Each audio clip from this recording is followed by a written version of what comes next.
கர்த்தராகிய இயேசு கிறிஸ்துவின் பரிசுத்த நாமத்திற்கு மகிமையுண்டாவதாக. இந்த வேத பாட வகுப்பு பைபிள் ஸ்டடி இன்று புதன்கிழமை தேவ சமூகத்திலே கடந்து வரும்படி கர்த்தர் நமக்கு கிருபை செய்திருக்கிறார். தேவனுடைய நாம் மகிமைப்படும்படியாக நாம் அப்போஸ்தலருடைய நடபடிகள் 7ஆம் அதிகாரம் 1 முதல் 8 வசனங்களை நாம் இப்பொழுது வாசிக்க கேட்போம். பிரதான ஆசாரியன் அவனை நோக்கி, காரியம் இப்படியா இருக்கிறது என்று கேட்டான். அதற்கு அவன், சகோதரரே, பிதாக்களே, கேளுங்கள். நம்முடைய பிதாவாகிய ஆபிரகாம் கானானிலே குடியிருக்கிறதற்கு முன்னமே மெசொப்பொத்தேமியா நாட்டிலே இருக்கும்போது மகிமையின் தேவன் அவனுக்கு தரிசனமாகி, நீ உன் தேசத்தையும் உன் இனத்தையும் விட்டு புறப்பட்டு நான் உனக்கு காண்பிக்கும் தேசத்துக்கு வா என்றார். அப்பொழுது அவன் கல்தேயர் தேசத்தை விட்டு புறப்பட்டு காரானூரிலே வாசம் பண்ணினான். அவனுடைய தகப்பன் மரித்த பின்பு அவ்விடத்தை விட்டு, நீங்கள் இப்பொழுது குடியிருக்கிற இத்தேசத்திற்கு அவனை அழைத்து கொண்டு வந்து குடியிருக்கும்படி செய்தார். இதிலே ஒரு அடி நிலத்தையாகிலும் அவனுடைய காயாட்சிக்கு கொடாமல் இருக்கையில், அவனுக்கு பிள்ளை இல்லாது இருக்கும்போது உனக்கும் உனக்கு பின்வரும் உன் சந்ததிக்கும் இதை சுதந்திரமாக தருவேன் என்று அவனுக்கு வாக்குத்தத்தம் பண்ணினார். அந்தபடி தேவன் அவனை நோக்கி, உன் சந்ததியார் அந்நிய தேசத்தில் சஞ்சரிப்பார்கள். அத்தேசத்தார் அவர்களை அடிமைகளாக்கி 400 வருஷம் துன்பப்படுத்துவார்கள். அவர்களை அடிமைப்படுத்தும் ஜனத்தையோ நான் ஆக்கினைக்கு உட்படுத்துவேன். அதற்கு பின்பு அவர்கள் புறப்பட்டு வந்து இவ்விடத்திலே எனக்கு ஆராதனை செய்வார்கள் என்றார். மேலும் விருத்த சேதன உடன்படிக்கையையும் அவனுக்கு ஏற்படுத்தினார். அந்தபடியே அவன் ஈசாக்கை பெற்றபோது 8ஆம் நாளிலே அவனை விருத்த சேதனம் பண்ணினான்.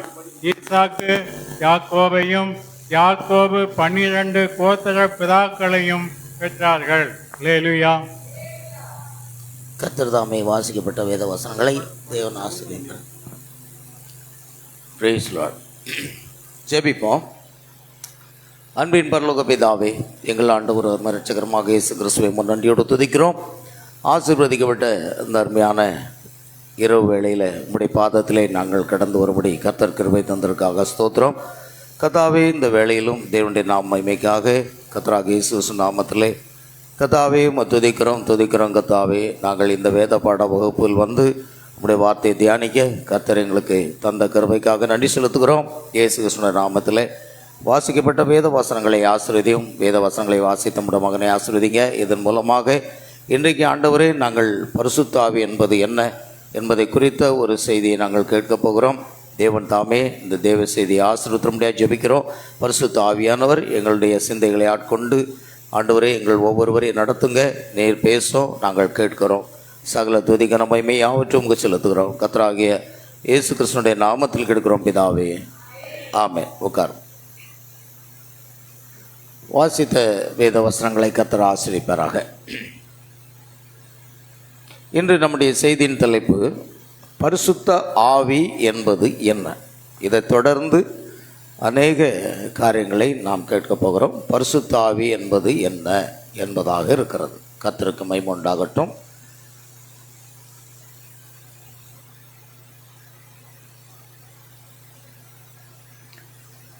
தேவன் ஆபிரகாமுக்கு வாக்குத்தத்தத்தை கொடுத்தார். ஆபிரகாமுக்கும் அவன் பின்வரும் சந்ததிக்கும் அந்த வாக்குத்தத்தம் கொடுக்கப்பட்டது என்று நாம் பார்க்கிறோம். பரிசுத்த ஆவி என்பது ஒரு அடையாளமாக இருக்கிறது. அதை குறித்து தான் நாம் இப்பொழுது பார்க்க போகிறோம். ஆபிரகாமுக்கு தேவன் விருத்த சேதனம் என்னும் ஒரு அடையாளத்தை கொடுத்தது போல கர்த்தர் நமக்கும் கூட அவருடைய பிரதான கிருபையினாலே பரிசுத்த ஆவியினுடைய அந்த அபிஷேகம் என்ற ஒரு அடையாளத்தை அவர் நமக்கு தந்திருக்கிறார். ஆகையால் அதை குறித்து நாம் பார்ப்போம். இன்று நம்முடைய செய்தி பரிசுத்த ஆவி என்றால் என்ன, அதை எப்படி நாம் பெற்றுக்கொள்ள வேண்டுமா என்பதை குறித்து நாம் பார்க்க போகிறோம். பரிசுத்த ஆவி ஒரு அடையாளம். அது ஒரு அடையாளமாக இருக்கிறதுனால ஆபிரகாமுக்கு கொடுக்கப்பட்ட எல்லா வாக்குத்தத்தங்களுமே நமக்கு ஆபிரகாமின் மூலமாக அளிக்கப்பட்டுள்ளது என்று நாம் அறிகிறோம். ஆபிரகாமுக்குடைய கொடுக்கப்பட்ட எல்லா வாக்குத்தத்தங்கள் என கலாத்தியர் 3:14 என்ன சொல்லுகிறது என்றால், ஆபிரகாமுக்கும் அவனுடைய சந்ததிக்கும் வாக்குத்தத்தங்கள் பண்ணப்பட்டன. ஆமென். அந்த வாக்குத்தத்தங்கள் புறஜாதிகளுக்கு இயேசு கிறிஸ்துவினுடைய நாமத்தினாலே வருகிறது. ஆகையால் ஆபிரகாமுக்கு தேவன் என்னென்ன வாக்குத்தத்தங்கள் கொடுத்தாரோ அத்தனையும் நமக்கு அது உண்டாயிருக்கிறது. அது இயேசு கிறிஸ்துனுடைய நாமத்தினாலே நமக்கு கிடைக்கிறது.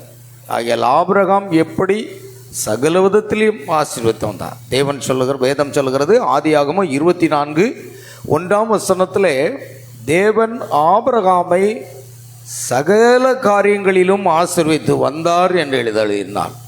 அதே போன்றதான் கர்த்தர் நமக்கும் அந்த ஆசீர்வாதங்களை தந்திருக்கிறார். ஆமென். ஆபிரகாமுடைய சந்ததியை குறித்தும் இந்த பரிசுத்த ஆவி எவ்வளோ முக்கியத்துவம் வாய்ந்தது என்பதை குறித்தும் நாம் இப்பொழுது பார்க்க போகிறோம். கர்த்தருக்கு மகிமை உண்டாகட்டும். ஆபிரகாமுக்கும் அவனுடைய சந்ததிக்கும் இந்த வாக்குத்தத்தம் கொடுத்தார். வாக்குத்தத்தமானது ஆபிரகாமுக்கும் அவனுடைய சந்ததிக்கும் அளிக்கப்பட்டது. இந்த அடையாளம் உடன்படிக்கை செய்யக்கூடிய அந்த ஜனங்களுக்காக கொடுக்கப்படுகிறது. ஆபிரகாமோடு தேவன் உடன்படிக்கை செய்து கொண்டது போல நாமும் இயேசு கிறிஸ்துவோடு கூட ஒரு உடன்படிக்கை செய்திருக்கிறோம். ஆகையால் தேவனோடு உடன்படிக்கை செய்தவர்களுக்கு தான் இந்த வாக்குத்தத்தம் பண்ணப்பட்ட ஒரு அடையாளம். தேவன் ஆபிரகாமை அழைத்த பிறகு அவனுடன் ஒரு உடன்படிக்கை செய்து கொண்டார். அது இன்று விசுவாசி என்று அழைக்கப்படுபவர்களுக்கு ஒரு முன்னடையாளமாக இருக்கிறது. அவர் ஆபிரகாமை அழைத்தார். ஆபிரகாம் தன் தேசத்தை விட்டு புறப்பட்டு அந்நிய தேசத்துக்கு சென்று அந்நிய ஜனங்களிடையே வாசம் பண்ணினான். தேவன் ஒரு மனிதனை அவன் நீசத்தனத்தை நிறுத்தி தன் பாவங்களுக்காக மனஸ்தாபப்பட அழைப்பதற்கு ஒரு உதாரணமாக இருக்கிறது. அவன்தான் வாழ்ந்து கொண்டிருந்த அந்த கூட்டத்தை விட்டு வெளிவந்து ஒரு புதிய கூட்டத்தில் புதுவிதமான ஜனங்களோடு வாழ்கிறான். அதே போன்று நாமும் இந்த உலக வாழ்க்கையை விட்டு, உலக மக்களுடைய கலாச்சாரங்களை விட்டு, உலக மக்களுடைய அந்த பாவ செயல்களை விட்டு நாமும் தேவனால் வெளியே அழைக்கப்பட்டு என்ன செய்கிறோம்? ஒரு புது ஜனங்களோடு, அதாவது இயேசு கிறிஸ்துவின் இரத்தத்தினால மீட்கப்பட்ட அந்த ஜனங்களோடு கூட நாம் என்ன செய்கிறோம்? வாழ்கிறோம் என்பது ஒரு அர்த்தமாகிறது. தேவன் தாம் ஆபிரகாமுக்கு அளித்த வாக்குத்தத்தத்தை அவன் உண்மையாக இருந்தான் என்று கண்டபோது அந்த வாக்குத்தத்தத்துக்கு ஆபிரகாம் உண்மையாக இருந்தான். கர்த்தருக்கு ஸ்தோத்திரம் உண்டாகட்டும். பைபிள் சொல்லுது, உண்மையுள்ள மனுஷன் பரிபூர்ண ஆசீர்வாதங்களை பெறுவான். அப்போ எந்த ஒரு காரியத்திலையும் தேவனுடைய வார்த்தைக்கு ஆபிரகாம் உண்மையாக இருந்தது மாத்திரமல்ல, தேவனுடைய வார்த்தையை விசுவாசித்தது மாத்திரமல்ல, தேவனுடைய ஒவ்வொரு வார்த்தைக்கும் கீழ்ப்படிந்து நடந்தான். அதே போன்று இப்பொழுது ஆவிக்குரிய பிரகாரமாக அவருடைய ராஜரீக சந்ததியாகிய மணவாட்டியாக நாம் தேவனை விசுவாசித்து அவருடைய ஒவ்வொரு வார்த்தைக்கும் நாம் கீழ்ப்படிந்து நடக்க வேண்டும். அப்பொழுது ஆபிரகாமுக்கு உண்டான எல்லா ஆசீர்வாதங்களையும் நாம் சுதந்திரித்து கொள்ள முடியும். அல்லேலூயா. பாருங்கள், ஆபிரகாமிடத்தில் தேவன் சொல்லுகிறார், அவர் அவனுக்கு ஒரு அடையாளத்தை கொடுத்து அவன் விசுவாசத்தை உறுதிப்படுத்தினார். அந்த அடையாளம் விருத்த சேதனம். விருத்த சேதனம் என்ன ஒரு அடையாளம்? அது மாம்சத்தினால செய்யப்படக்கூடியது. நமக்கு ஆவிக்குரிய ஒரு விருத்த சேதனம் இருக்கிறது. அதுதான் பரிசுத்த ஆவியின் அடையாளம். பரிசுத்த ஆவியினுடைய அடையாளமாக அது காணப்படுகிறது. பாருங்கள், இப்பொழுது நான் வாசித்த அந்த அதிகாரத்தில் நான் பார்க்கிறோம், 51வது வசனத்தை வாசிப்போம். ஸ்தேவான் வணங்கா கழுத்துள்ளவர்களே, இருதயத்திலும் செவிகளிலும் விருத்த சேதனம் பெறாதவர்களே, உங்கள் பிதாக்களைப் போல நீங்கள் பரிசுத்த ஆவிக்கு என்ன செய்கிறீங்க? எப்பொழுதும் எதிர்த்து நிற்கிறீர்கள் என்று சொன்னான். அப்போ விருத்த சேதனம் ஆபிரகாமுக்கும் அவருடைய சந்ததிக்கும் மாம்ச பிரகாரமாக செய்யப்பட்டது. அந்த விருத்த சேதனம் இஸ்லாமியர்கள் சொல்வது போல சுன்னத்து என்று சொல்வார்கள். அதுதான் அவர்களுக்கு கொடுக்கப்பட்ட ஒரு அடையாளம். ஆனால் நமக்கோ அந்த விருத்த சேதனம் எங்கு வருகிறது என்றால், இருதயத்திலும் செவிகளிலும் நம்முடைய இருதயத்தில் விருத்த சேதனம், செவிகளில் விருத்த சேதனம்.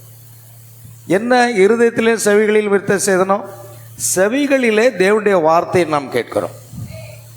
செவிகள் மூலமாக தேவனுடைய வார்த்தை கேட்கப்பட்டு விருத்த சேதனமாகிய பரிசுத்த ஆவினாலே விருத்த சேதனம் செய்யப்பட்ட அந்த இருதயத்திலே அந்த வார்த்தை என்ன செய்கிறன்னா நிலைத்து நிற்க வேண்டும்.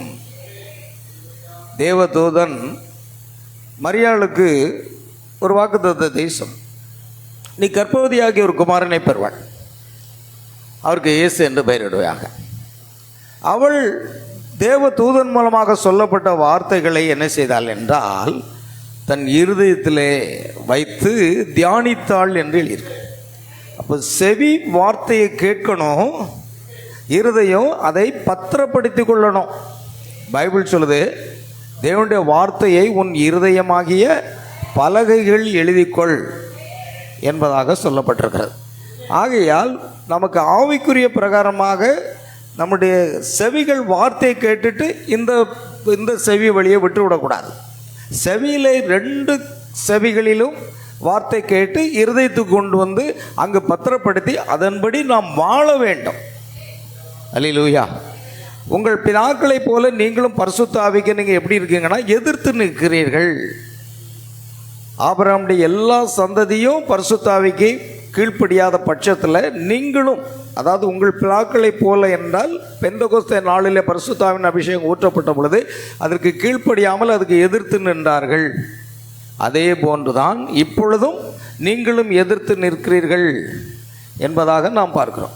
விருத்த சேதனம் பரிசுத்த ஆவிக்கு ஒரு உதாரணமாக, அடையாளமாக இருக்கிறது. ஆபிரகாம் தேவனுடைய வாக்குத்தத்தத்தை ஏற்றுக்கொண்டு ஒரு அந்நிய தேசத்துக்கு புறப்பட்டு சென்ற பிறகு தேவன் அவனுக்கு விருத்த சேதனம் என்னும் அடையாளத்தை கொடுத்தார். அது ஒரு அடையாளம். அவனுடைய பிள்ளைகளும் அவனுக்கு பின்வரும் சந்ததியும் தங்கள் மாம்சத்தில் இந்த அடையாளத்தை என்ன செய்ய வேண்டும்? பெற்றிருக்க வேண்டும். ஆபிரகாமுக்கும் அவனுக்கு பின்வரும் சந்ததிக்கும். ஆகையால் தான் இன்றைக்கும் ஆபிரகாமுடைய சந்ததிகள் என்ன செய்கிறார்கள்? ஆபிரகாமுடைய சந்ததி விருத்த சேதனம் செய்து கொண்டு தான் இருக்கிறார்கள். இது தேவனுடைய கட்டளையாக இருக்கிறது. கர்த்தருக்கு ஸ்தோத்திரம் உண்டாகட்டும். கவனிக்க. ஆகையால் அது என்ன? ஏனெனில் அது அவர்களை வேறு பிரிக்கும் ஒரு அடையாளம். இந்த உலக ஜனங்களுக்கும் இஸ்ரவேல் ஜனங்களுக்கும் வேறு பிரிக்கக்கூடிய ஒரு அடையாளம் வந்து விருத்த சேதனம். அதே போன்றுதான் விருத்த சேதனம் என்ன அந்த அடையாளம் அவர்களை மற்ற ஜனங்களிடமிருந்து வேறு பிரித்தது. தேவன் எப்போதும் நம்மை என்ன சொல்றார்? நீ பிரிந்து போய் அசுத்தமானதை தொடாதிருங்கள். இந்த உலகத்தாரோடு நாம் ஒட்டுறவாடக்கூடாது. நாம் இந்த உலக ஜனங்களை விட்டு என்ன செய்யணும்? பிரித்து கொள்ள வேண்டும். உலகத்தார் போல நாம் வாழக்கூடாது. அதே போல தான் ஆபிரகாம் இந்த உலகம் முழுவதும் விக்கிரகங்களை வழிபட்டு கொண்டிருந்தாலும் ஆபிரகாமுடைய சந்ததியானது விக்கிரகங்களை என்ன செய்யல? வழிபடலை. யெகோவா என்னும் தேவனைத்தான் வழிபட்டார்கள். அல்லேலூயா. அதே போன்றுதான் பிரியமான தேவ பிள்ளைகளே, நாமும் இந்த உலகத்தார் வாழ்வது போல வாழாமல் அவர்களை விட்டு பிரிந்து ஞானஸ்தானத்தின் மூலமாக இயேசு கிறிஸ்துவோடு கூட ஒரு உடன்படிக்கை செய்து பின்பு நாம் பரிசுத்த ஆவியை பெற்றுக்கொள்ளும் பொழுது இந்த உலகத்தாருக்கும் நமக்கு என்ன இல்லை? சம்மந்தமே இல்லை. நாம் வேறு பிரிக்கப்பட்ட ஒரு வாழ்க்கை வாழ்கிறோம். அதுதான் ஆபிரகாமும் அவனுடைய சந்ததியும் உலகத்தாரை போல வாழலை. நாமும் இந்த உலகத்தாரை போய் வாழ்வதாக இருந்தால் நாம் இன்னும் இருதயத்திலும் செவிகளிலும் என்ன செய்யலை? விருத்த சேதனம் பண்ணப்படலை. பரிசுத்த ஆவியுடைய அபிஷேகத்தை நாம் பெற்றுக்கொள்ளவில்லை என்று அர்த்தமாகிறது. பாருங்கள், அதைத்தான் இதை நாம் பார்க்கிறோம். இருதயம் விருத்த சேதனமாக தன் அடையாளத்தை பரிசுத்த ஆவியாக இருக்கிறது. விருத்த சேதனத்துக்கு அடையாளம் அது பரிசுத்த ஆவியாக இருக்கிறது. பாருங்கள், ஆண்களுக்கு மாத்திரமே விருத்த சேதனம் பண்ண முடியும். ஏன்னா தேவன் சொன்னார், கர்ப்பம் திறந்து பிறக்கக்கூடிய சகல ஆண் பிள்ளைகளுக்கும் விருத்த சேதனம் செய்யப்பட வேண்டும் என்று சொல்லுது. இப்போ சில கேள்விகள் வருகிறது. அப்படின்னா பெண்களுக்கு விருத்த சேதனம் என்பது கிடையாதா? அவர்கள் ஆபிரகாமுடைய சந்ததியில் வரமாட்டார்களா என்ற ஒரு கேள்வி வரும் பொழுது அதற்கு பைபிள் சொல்லுது, ஆனால் ஒரு பெண் ஆணை மணந்தால், ஆமென், அவள் அவனுடைய ஒரு பாகமாகி விடுகிறாள். பாருங்கள், தேவனுடைய சாயலாக ஆதாம் சிருஷ்டிக்கப்பட்டான். ஆதாமுக்கு அயர்ந்த நித்திரையை கொடுத்து அவனுடைய விலாயிலிருந்து ஒரு எலும்பு உருவி மனுஷியை ஏவாளை அவர் உருவாக்கினார். இப்பொழுது ஏவாள் ஆதாமனுடைய ஒரு பாகம். அதுதான் பைபிள் சொல்லுது, கணவனும் மனைவியும் ஒரே சரீரம். மனைவி கணவனுடைய பாகமாக இருக்கிறாள். ஆகையால் அவள் அவனுடைய ஒரு பாகமாகி அவளும் விருத்த சேதனம் செய்யப்பட்டதாக கருதப்பட்டாள். பார்த்தீங்களா? ஆதாமனுடைய பாகமாக இருந்த ஏவாளை போல நாமும் நினைச்சிரோம் நம்முடைய கணவன்மார்களுடைய சகோதரிகள் கணவன்மார்களுடைய பாகமாக இருக்கிறாள். ஏன்னா ஸ்திரீக்கு புருஷன் தலையாக இருக்கிறார், புருஷனுக்கு கிறிஸ்து தலையாக இருக்கிறார், கிறிஸ்துவுக்கு தேவன் தலையாக இருக்கிறார்னு பைபிள். அப்போ ஒரு ஸ்திரீயாக இருந்தால் அவர்களுக்கு தலை யாருன்னா புருஷன். அதுதான் முக்கியமானது நான் பார்க்கணும். ஆகையால் அவள் ஒரு பாகமாக இருக்கிறதுனால அவளுக்கென்று தனிப்பட்ட விருத்த சேதனம் செய்ய வேண்டிய அவசியம் இல்லை. ஏன்னா ஆபிரகாம் மன்னிக்கும், ஆதாம் சொன்னான், இவள் என் எலும்பில் எலும்பும் என் மாம்சத்தில் மாம்சமாக இருக்கிறாள் என்று அவன் கூறினதை நாம் பார்க்கிறோம். சரி, கவனிங்க அருமையான உள்ளே. இப்போ நான் பார்க்குறோம், ஆகையால் அவள் ஒரு பாகமாக இருக்கிறதுனால விருத்த சேதனம் செய்யப்பட்டதாக கருதப்பட்டாள். அது மிக முக்கியம். சரி, பார்ப்போம்.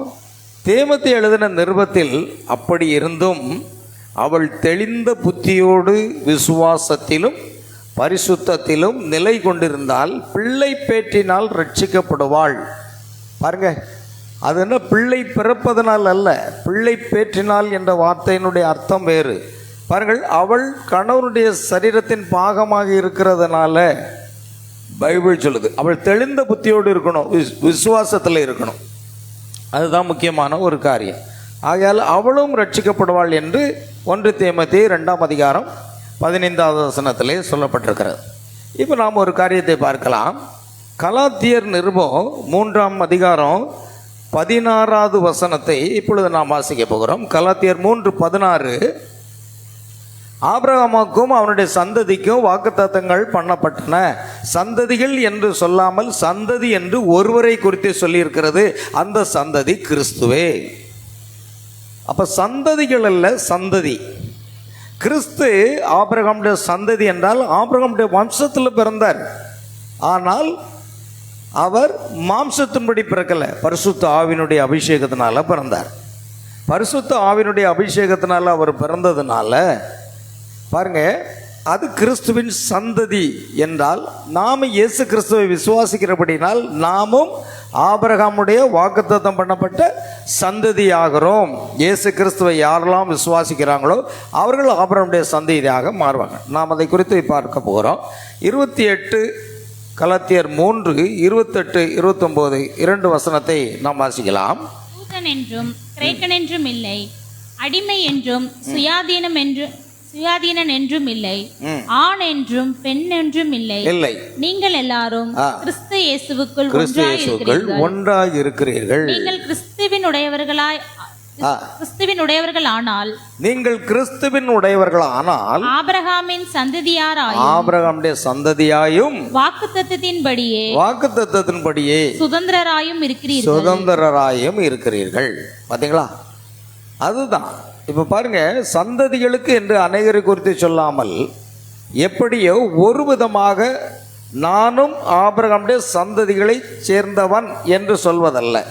இல்லை, சந்ததிக்கு, ஆபிரகாமின் சந்ததிக்கு என்று, சந்ததிகளுக்கு அல்ல, சந்ததிக்கு குறித்து சொல்லியிருக்கிறார். அந்த சந்ததி யாரு?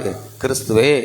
இப்போ கிறிஸ்துவை யாரெல்லாம் விசுவாசிக்கிறாங்களோ நாம் ஆபிரகாமுடைய சந்ததி ஆயிரும். விசுவாச மார்க்கத்தார் எவர்களோ அவர்கள் ஆபிரகாமின் சந்ததி எனப்படுவார்கள் என்று கலாத்தியரில் மிக தெளிவாக சொல்லப்பட்டது. கிறிஸ்து ஆபிரகாமின் சந்ததி, அதை நாம் விசுவாசிக்கிறோம். பாருங்கள், இப்பொழுது 28-29 நாம் ஏற்கனவே வாசித்துட்டோம். யூதன் என்றும் இல்லை, கிரேக்கன் என்றும் இல்லை, அடிமை என்றும் இல்லை, சுயாதீனம் என்றும் இல்லை, ஆண் என்றும் இல்லை, பெண் என்றும் இல்லை. ஆமென். நீங்கள் எல்லோரும் கிறிஸ்து இயேசுக்குள் ஒன்றாக இருக்கிறீர்கள். நீங்கள் கிறிஸ்துவினுடையவர்களானால் ஆபிரகாமின் சந்ததியாராயும் வாக்குத்தத்தத்தின்படியே சுதந்திரராயும் இருக்கிறீர்கள். இப்போ நாம் ஆபிரகாமுடைய சந்ததி. அப்படியானால் ஆபிரகாமுக்கு உண்டான எல்லா ஆசீர்வாதங்களும் நமக்கு வரணும். ஆபிரகாமுக்கு உண்டான எல்லா ஆசீர்வாதங்களையும் நமக்கு ஆண்டவர் வாக்களித்திருக்கிறார். அது வாக்குத்தத்தம். தேவன் நம்மை ஆசீர்வதிக்காம இருக்க முடியாது. பாருங்கள், பைபிள் சொல்லுது, இஸ்ரவேலை ஆசீர்வதிப்பது கர்த்தருக்கு பிரியம். இஸ்ரவேலை ஆசீர்வதிப்பது கர்த்தருக்கு பிரியம் என்றால் ஆபிரகாமுடைய ஆவிக்குரிய சந்ததியாக நம்மையும் தேவன் ஆசீர்வதிப்பது அவருக்கு பிரியமாக இருக்கிறது. இந்த உலகத்தில் நாமும் பிச்சைக்காரனை போல வாழ முடியாது. ஏன்னா தேவன் நம்மைக்கு அந்த வாக்குத்தத்தத்தை கொடுத்துருக்கார். நீங்கள் சரித்திர பிரகாரமாக பார்த்தீங்கன்னா ஆபிரகாமுக்கு ஆடுகள், மாடுகள், ஒட்டகங்கள் எல்லாமே இருந்தன, வேலைக்காரர்கள், வேலைக்காரிகள். அவன் பெரிய செல்வ சீமாட்டியாக இருந்தான் என்று வேதமும் சரித்திரமும் சொல்லுகிறது. அப்படி இருக்கும்போது அவருடைய ஆவிக்குரிய சந்ததியாக நாம் மாத்திரம் எப்படி இருக்க முடியும்? நாம் சரியாக அவருடைய வார்த்தையை பின்பற்றினால். நல்லா கவனிக்கணும். ஏன் நமக்கு சில இடர்பாடுகள் வருது, சில ஆசீர்வாதங்கள் தங்க மாட்டுது? அதுக்கு காரணம் என்னன்னா, நாம் தேவனுடைய ஒவ்வொரு வார்த்தைக்கும் கீழ்ப்படிய வேண்டியது அவசியமாக இருக்கு. ஆமென், அல்லேலூயா. பாருங்கள், அதுதான் முக்கியம். நாம் எங்கேயாவது சில வார்த்தைகளை விட்டு விடுகிறோம். தேவனுடைய வார்த்தையை நாம் முழுவதும் நாம் கீழ்ப்படிந்து நடக்கிறோமா என்பதை நாம் என்ன செய்யணும்னு ஆராய்ந்து பார்க்கணும். எங்கேயாவது நாம் என்ன செய்வோம், சில வார்த்தைகளை விட்டு விடுவோம். இந்த ஸ்தாபனத்தார் அப்படித்தான் செய்கிறார்கள். சில வார்த்தைகளை எடுத்துக்கொள்கிறார்கள், சில வார்த்தையை விட்டு விடுகிறார்கள். ஆனால் நாம் அப்படி இல்லை. ஆபிரகாம் என் சொல்லுக்கு கீழ்ப்படிந்தபடினால், அப்போ நாமும் தேவனுடைய ஒவ்வொரு வார்த்தைக்கும் கீழ்ப்படியும் போது நிச்சயம் ஆபிரகாமுக்கு என்ன வாக்குத்தத்தம் பண்ணப்பட்டு என்ன ஆசீர்வாதங்களை சுதந்திரித்து கொண்டானோ அதே ஆசீர்வாதம் நமக்கு நிச்சயம் உண்டு. ஏன்னா உண்மையுள்ள மனுஷன் பரிபூர்ண ஆசீர்வாதங்களை பெறுவான் என்பதை நாம் பார்க்கிறோம். கர்த்தருக்கு மகிமை உண்டாகட்டும். கவனிங்க. ஆகையால் நாம் ஆபிரகாமுடைய சந்ததி ஆகி விடுகிறோம். ஆபிரகாமின் சந்ததி என்பது என்ன? நான் ரோமர் 4 இன்னும் வேதாகமத்தில் வெவ்வேறு இடங்களில் சென்று அதை நாம் வாசிக்க முடியும். ஆபிரகாம் விருத்த சேதனம் செய்யப்பட்ட போது வாக்குத்தத்தத்தை பெறவில்லை. ஆபிரகாம் விருத்த சேதனம் செய்யப்பட்ட போது வாக்குத்தத்தத்தை பெறவில்லை. ஆனால் விருத்த சேதனம் ஒரு எடுத்துக்காட்டு மாத்திரமே என்று காண்பிக்க அவன் விருத்த சேதனம் பண்ணுவதற்கு முன்பே வாக்குத்தத்தத்தை பெற்றுக்கொண்டான். விருத்த சேதனம் பண்ணப்படுவதற்கு முன்பு அவன் வாக்குத்தத்தத்தை பெற்றிருந்த விசுவாசத்தை பாருங்கள். விருத்த சேதனம் பண்ணப்படுவதற்கு முன்பு அவன் பெற்றிருந்த விசுவாசத்தை தேவன் அங்கீகரித்ததன் அடையாளமாக அது நிகழ்ந்தது. அல்லேலூயா. பாருங்கள், நமக்கு என்ன வேணும்? நாம் கிரியையினால் ரட்சிக்கப்படலை. எதை கொண்டு ரட்சிக்கப்பட்டோம்? கிருபையினாலே விசுவாசத்தை கொண்டு ரட்சிக்கப்பட்டோம். எந்த ஒரு காரியத்திலையும் விசுவாசம் என்பது இருக்கணும். அது எப்படிப்பட்ட வியாதியாக இருக்கலாம், என்ன ஒரு காரியமாக இருக்கலாம். ஆனால் நம்முடைய விசுவாசித்தால் தேவனுடைய மகிமையை காண்பாய். விசுவாசிக்கிறவனுக்கு எல்லாம் கூடும். நமக்கு ஆண்டவர் மேலே ஒரு சரியான விசுவாசம் இருக்கணும். அவருடைய வார்த்தையின் மேலே விசுவாசம் இருக்கணும். அதுக்கு கீழ்ப்படிந்து நடக்கணும். ஆமென். நாம் கிறிஸ்துவுக்குள் இருக்கும்போது நாம் ஆபிரகாமின் சந்ததியாராகியும் கிறிஸ்துவுடனே சுதந்திரராகவும் இருக்கிறோம். நாம் யாராக இருந்தாலும் சரி, யூதரானாலும் அல்லது கிரேக்கரானாலும் அல்லது அடிமையாயினும் சுயாதீனனாகினும் நாம் என்ன செய்யணும்? ஆபிரகாமின் சந்ததியார். ஆபிரகாமுடைய விசுவாசத்தை என்ன செய்வார்கள்? ஆபிரகாமுடைய விசுவாசத்தை நாம் பெற்றுக்கொள்கிறோம் என்பது மிக முக்கியமானது. ஆகையால் கிறிஸ்துவுடன் சுதந்திரமாகி இருக்கிறோம். நாம் யாராக இருந்தாலும் சரி, யூதரானாலும் கிரேக்கரானாலும் பாருங்கள், அதைத்தான் நம்ம பார்த்தோம். ஆகையால் ஆபிரகாமுடைய விசுவாசத்தை நாம் பெற்றிருக்கிறோம். காரணம் நாம் அவருடைய சந்ததியாக இருக்கிறதுனால. ஆபிரகாம் தேவனுடைய வார்த்தையை அப்படியே ஏற்றுக்கொண்டான். அவன் அப்படியே விசுவாசி தான். இங்கே தான் முக்கியத்தை இருக்குது. நீங்கள் ஏதோ ஒரு 99 வார்த்தையை ஏற்றுக்கொண்டு ஒரு வார்த்தையை நீங்கள் விட்டு விட்டால் கூட தேவன் உங்களை முழுமையாக ஆசீர்வதிக்க முடியாது. ஆசீர்வதிப்பார். உங்களுக்கு சிம்பிளாக புரியும்படி சொன்னோன்னா, நீங்கள் நல்லா பசியாக இருக்கீங்க, ஒரு 2 இட்லி சாப்பிட்றீங்க, உங்களுக்கு இன்னும் வயிறு நிரம்பலை. 4 இட்லி சாப்பிட்றீங்க, இன்னும் வயிறு நிரம்பலை. ஆனால் வயிறு நிரம்புனா இன்னும் எத்தனை இட்லி சாப்பிடணுமோ அத்தனை சாப்பிட்டா தான் வயிறு நிரம்பும். அதே போல தான் நம்முடைய பசியை அது போக்கும். 2 இட்லி பசியை போக்கும், 4 இட்லியும் பசியை போக்கும். ஆனால் முழுமையான பசியை போக்காது, அதற்கு இன்னும் தேவையாக இருக்கிறது. அதே போல் நீங்கள் 2 வசனத்துக்கு கீழ்ப்படுத்தீங்கன்னா அதுக்கு தகுந்த ஆசீர்வாதம் தான்.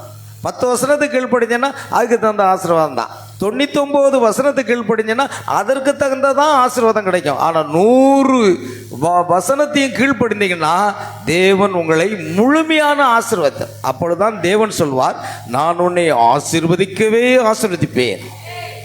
அந்த முழுமையான ஆசீர்வாதம் நமக்கு கிடைக்காததுக்கு காரணமே நாம் 99 வார்த்தைகளை பின்பற்றி விடுகிறோம், ஒரே ஒரு வார்த்தையை விட்டு விடுகிறோம். ஏன்? நம்ம சுயநலத்துக்காக, இல்லை உலகத்தாரை திருப்திப்படுத்துவதற்காக, அல்லது குடும்பத்தாரை திருப்திப்படுத்துவதற்காக, ஏதோ ஒரு வகையில் ஒரு வசனத்தை விட்டு விட்டாலும் போதும். ஏன்னா பைபிள் சொல்லுது, நியாயப்பிரமாணத்தில் உள்ள எல்லாவற்றுக்கும் கீழ்ப்படிந்து ஒன்றே ஒன்றில் அவன் தவறினானாக இருந்தால் அவன் எல்லாவற்றிலும் தவறினானாக இருப்பான் என்று பைபிள் சொல். அப்போ நான் இத்தனை வருஷத்துக்கு கீழ்ப்படிஞ்சிட்டேன், இத்தனை வருஷத்துக்கு இல்லை, அவர் என்ன சொன்னாலும் அதை செய்யணும். ஆமென். ஆபிரகாம் தன் ஒரே குமாரனை போய் பலி செலுத்து என்று சொன்னால் நீங்கள் அப்படியே செய்யணும். ஏன் இதுக்குன்னு ஆண்டவர்கிட்ட கேட்கக்கூடாது. அவர் என்ன வசனம் சொன்னாலும் அவருடைய வார்த்தைக்கு நாம் அப்படியே கீழ்ப்படியணும்.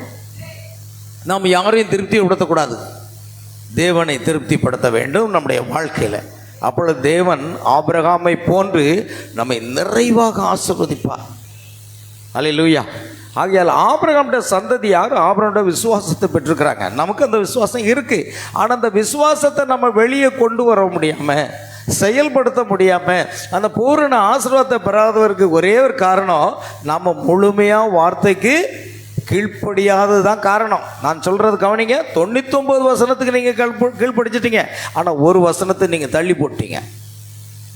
அதை நம்ம தான் ஆராய்ச்சி பார்க்கணும். தேவ சமூகத்திலிருந்து ஆண்டவரை ஒவ்வொரு வார்த்தைக்கு நான் கீழ்ப்படிந்து நடக்கிறேனா என்று நம்ம ஆராய்ந்து பார்க்க வேண்டியது அவசியம். அல்லேலூயா. கவனிங்க. ஆபிரகாம் தேவனுடைய வார்த்தையை அப்படியே ஏற்றுக்கொண்டு விசுவாசம் பாருங்க, அவன் அப்படியே ஏற்றுக்கொண்டான். தேவனிடத்தில் ஏன் எதுக்குன்னு சொல்லல. ஆண்டவர் 75 ஆண்டுகள், எனக்கு 75வது வயசு ஆகும்போது எனக்கு வாக்குத்தத்தம் பண்ணினீர். ஆனால் இப்போ இந்த 100 வயசு ஆகுது. இப்போ இந்த 100வது வயதில் ஒரு குமாரனை கொடுத்துட்டீரு. இப்போ அந்த குமாரன் வளர்ந்து ஆசபாசம் காட்டி நாங்கள் வளர்த்து கொண்டிருக்கும் பொழுது அவனை பலியிடு என்று சொல்லுகிறீரே, இது நியாயமா என்று கேட்டானா? இல்லை. ஆமென். அதெல்லாம் கேட்கக்கூடாது.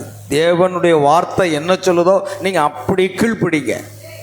கீழ்ப்படிச்சு பாருங்களேன், நாம் எங்கேயோ தவறாக இருக்கிறோம். அல்லேலூயா. பாருங்கள், தேவனுடைய வார்த்தையை ஆபிரகாம் அப்படியே ஏற்றுக்கொண்டான் என்று எழுதி சொல்லுகிறது. அது என்ன செய்கிறது?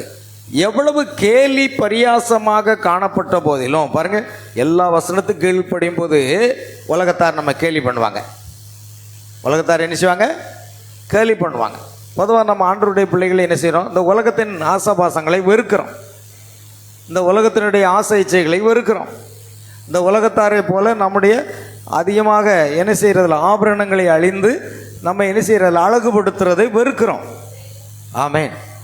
உலகத்தார் கேலி செய்வார்கள், உலகத்தார் பரியாசம் பண்ணுவாங்க. அப்போ உலகத்தாருடைய கேலிக்கும் பரியாசத்துக்கும் நாம் பயந்து தேவனுடைய வார்த்தைக்கு கீழ்ப்படியாமல் இருக்கும் பொழுது தான் அந்த ஆசீர்வாதத்தை முழுமையாக நாம் பெற்றுக்கொள்ள முடியாமல் காணப்படுகிறோம். புரிந்து கொண்டீர்களா? அல்லேலூயா. ஆகையால் உலகத்தார் எவ்வளவாக கேலி பரியாசம் காணப்பட்டாலும் அது வழக்கத்துக்கு மாறாக உங்களை நடந்து கொள்ள செய்த போதிலும், அது உங்களை எவ்வளவு விசித்திரமாக ஆக்கினாலும் எதையும் பொருட்படுத்தாமல், பார்த்தீங்களா, யாரையுமே நீங்கள் திருப்திப்படுத்தாதங்க. ஆமென்.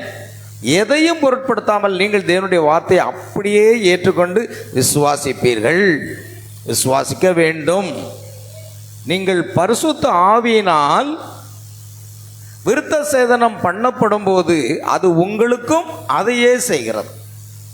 பரிசுத்த ஆவியினால் விருத்த சேதனம் பண்ணும்பொழுது அதே விசுவாசம் நமக்குள்ள வந்துடுது. ஆமென். நீங்கள் செய்வீர்கள் என்று நினைக்காத செயல்கள் எல்லாம் நீங்கள் செய்யும்படி அதை செய்கிறது.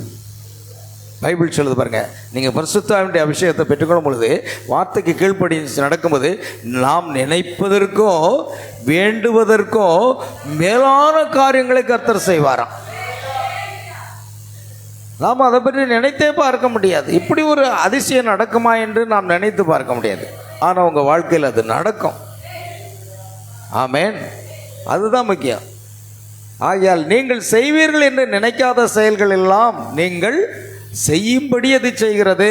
நீங்கள் தேவனுடைய வாக்குத்தத்தத்தை ஏற்றுக்கொண்டு தேவனை விசுவாசிக்கும்படி அது செய்கிறது. பரிசுத்த ஆவி நமக்குள் வரும் பொழுது தேவனுடைய வாக்குத்தத்தத்தை ஏற்றுக்கொண்டு அதை விசுவாசிக்கும்படி செய்கிறது தான் பரிசுத்த ஆவியினுடைய ஒரு அடையாளம். அல்லேலூயா. பாருங்க, அது ஒரு வாக்குத்தத்தமும் அடையாளமும் மாத்திரமன்றி, பாருங்க, முதல்ல நம்ம என்ன செய்யணும், பரிசுத்த ஆவி என்பது ஒரு வாக்குத்தத்தம். என்ன சொல்லியிருக்கு?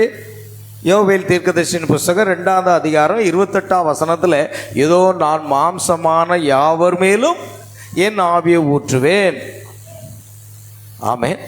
மாம்சமான யாவர் மேலும் என் ஆவியை ஊற்றுவேன் என்று தேவன் வாக்குத்தத்தம் செய்தார். அதே போன்றுதான் இயேசு சொன்னார், என் பிதா வாக்குத்தத்தம் பண்ணினதை நீங்கள் பெறும் வரைக்கும் எருசலேமில் காத்திருங்கள் என்று சொன்னார்.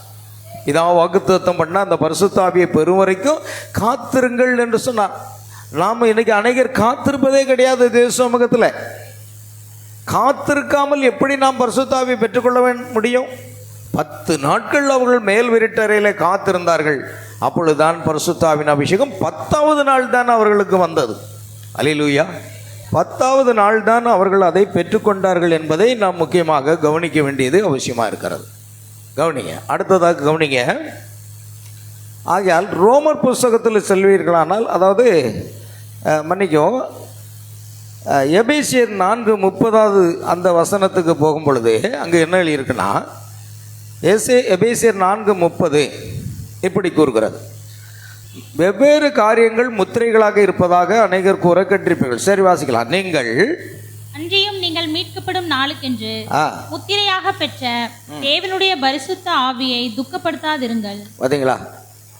அன்றியும் நீங்கள் மீட்கப்படும் நாளுக்கென்று முத்திரையாக பெற்ற தேவனுடைய அந்த பரிசுத்த ஆவி, அந்த பரிசுத்த ஆவியை நாம் பெற்றுக்கொள்ளணும். ஆனால் அதே நேரத்தில் என்ன செய்யணும்? துக்கப்படுத்தி விடக்கூடாது. முக்கியம். அடுத்தால், தேவனே சத்தியபரர், எந்த மனுஷனும் பொய்யன் என்று ரோமர் 3:4 வசனம் சொல்லுது. எபேசியர் 4:30 அன்றியும் மீட்கப்படும் நாளுக்கென்று முத்திரையாக பெற்ற தேவனுடைய பரிசுத்த ஆவி என்ன செய்யக்கூடாதான்? துக்கப்படுத்தக்கூடாது. பாருங்கள், எது வரைக்கும் பரிசுத்த ஆவியின் அபிஷேகம் தேவன் எது வரைக்கும் கொடுத்தார்? மீட்கப்படும் நாள் வரைக்கும். சில பேர் சொல்லலாம், நாம தான் மீட்கப்பட்டு விட்டேன், நாம் தான் பாவத்திலிருந்தோ அக்கிரமத்திலிருந்தோ மீட்கப்பட்டு விட்டோமே என்று சொல்வார்கள். சகோதரனே, சகோதரியே, நாம் நம்முடைய ஆத்மாவில் மீட்பை பெற்றிருக்கிறோம். பாவம் செய்கிற ஆத்மா சாகும். இந்த ஆத்மாவிலிருந்து நாம் எதை பெற்றிருக்கிறோம்? மீட்பை பெற்றிருக்கிறோம். ஆனால் நாம் இன்னும் சரீர மீட்பை பெறவில்லை. நம்முடைய ஆத்மா மீட்கப்பட்டு கிறிஸ்துக்குள்ளாக தேவனோடு கூட மறைந்திருக்கிறது என்று வேதம் சொல்லுகிறது. ஆனால் நம்முடைய சரீரம் இன்னும் மீட்கப்படலை. மரணமானது நம்மை துரத்தி கொண்டிருக்கிறது. வருடங்கள் ஆக ஆக நமக்கு பலவீனங்கள் உண்டாகிறது, நரம்பு தளர்ச்சிகள் உண்டாகிறது. காரணம், இந்த மாம்ச சரீரத்தில் இது எல்லாமே நம்ம காணப்படுகிறது. ஆனாலும் அப்படி காணப்படும் பொழுது நாம் கல்வாரி சிலுவையில் அறையப்பட்ட இயேசுவை நோக்கி பார்த்து, இயேசுவே, என் பலவீனங்களை ஏற்றுக்கொண்டீர், என் நோய்களை சுமந்தீர், உம்முடைய தழும்புகளால் நான் சுகமானேன் என்று அதில் சுகத்தை பெற்றுக்கொண்டு நாம் போய் கொண்டிருக்கிறோம். ஆனால் உலகத்தாருக்கு அது இல்லை. அவர்கள் நோய்கள், எல்லா விதமான காரியங்கள், எல்லா விதமான, எந்த நேரத்தில் மரணம் எப்படி சம்பவிக்கும் எது சொல்லவே முடியாது. நல்லா தடகாத்திரமாக இருப்பாங்க, நல்லா இருப்பாங்க.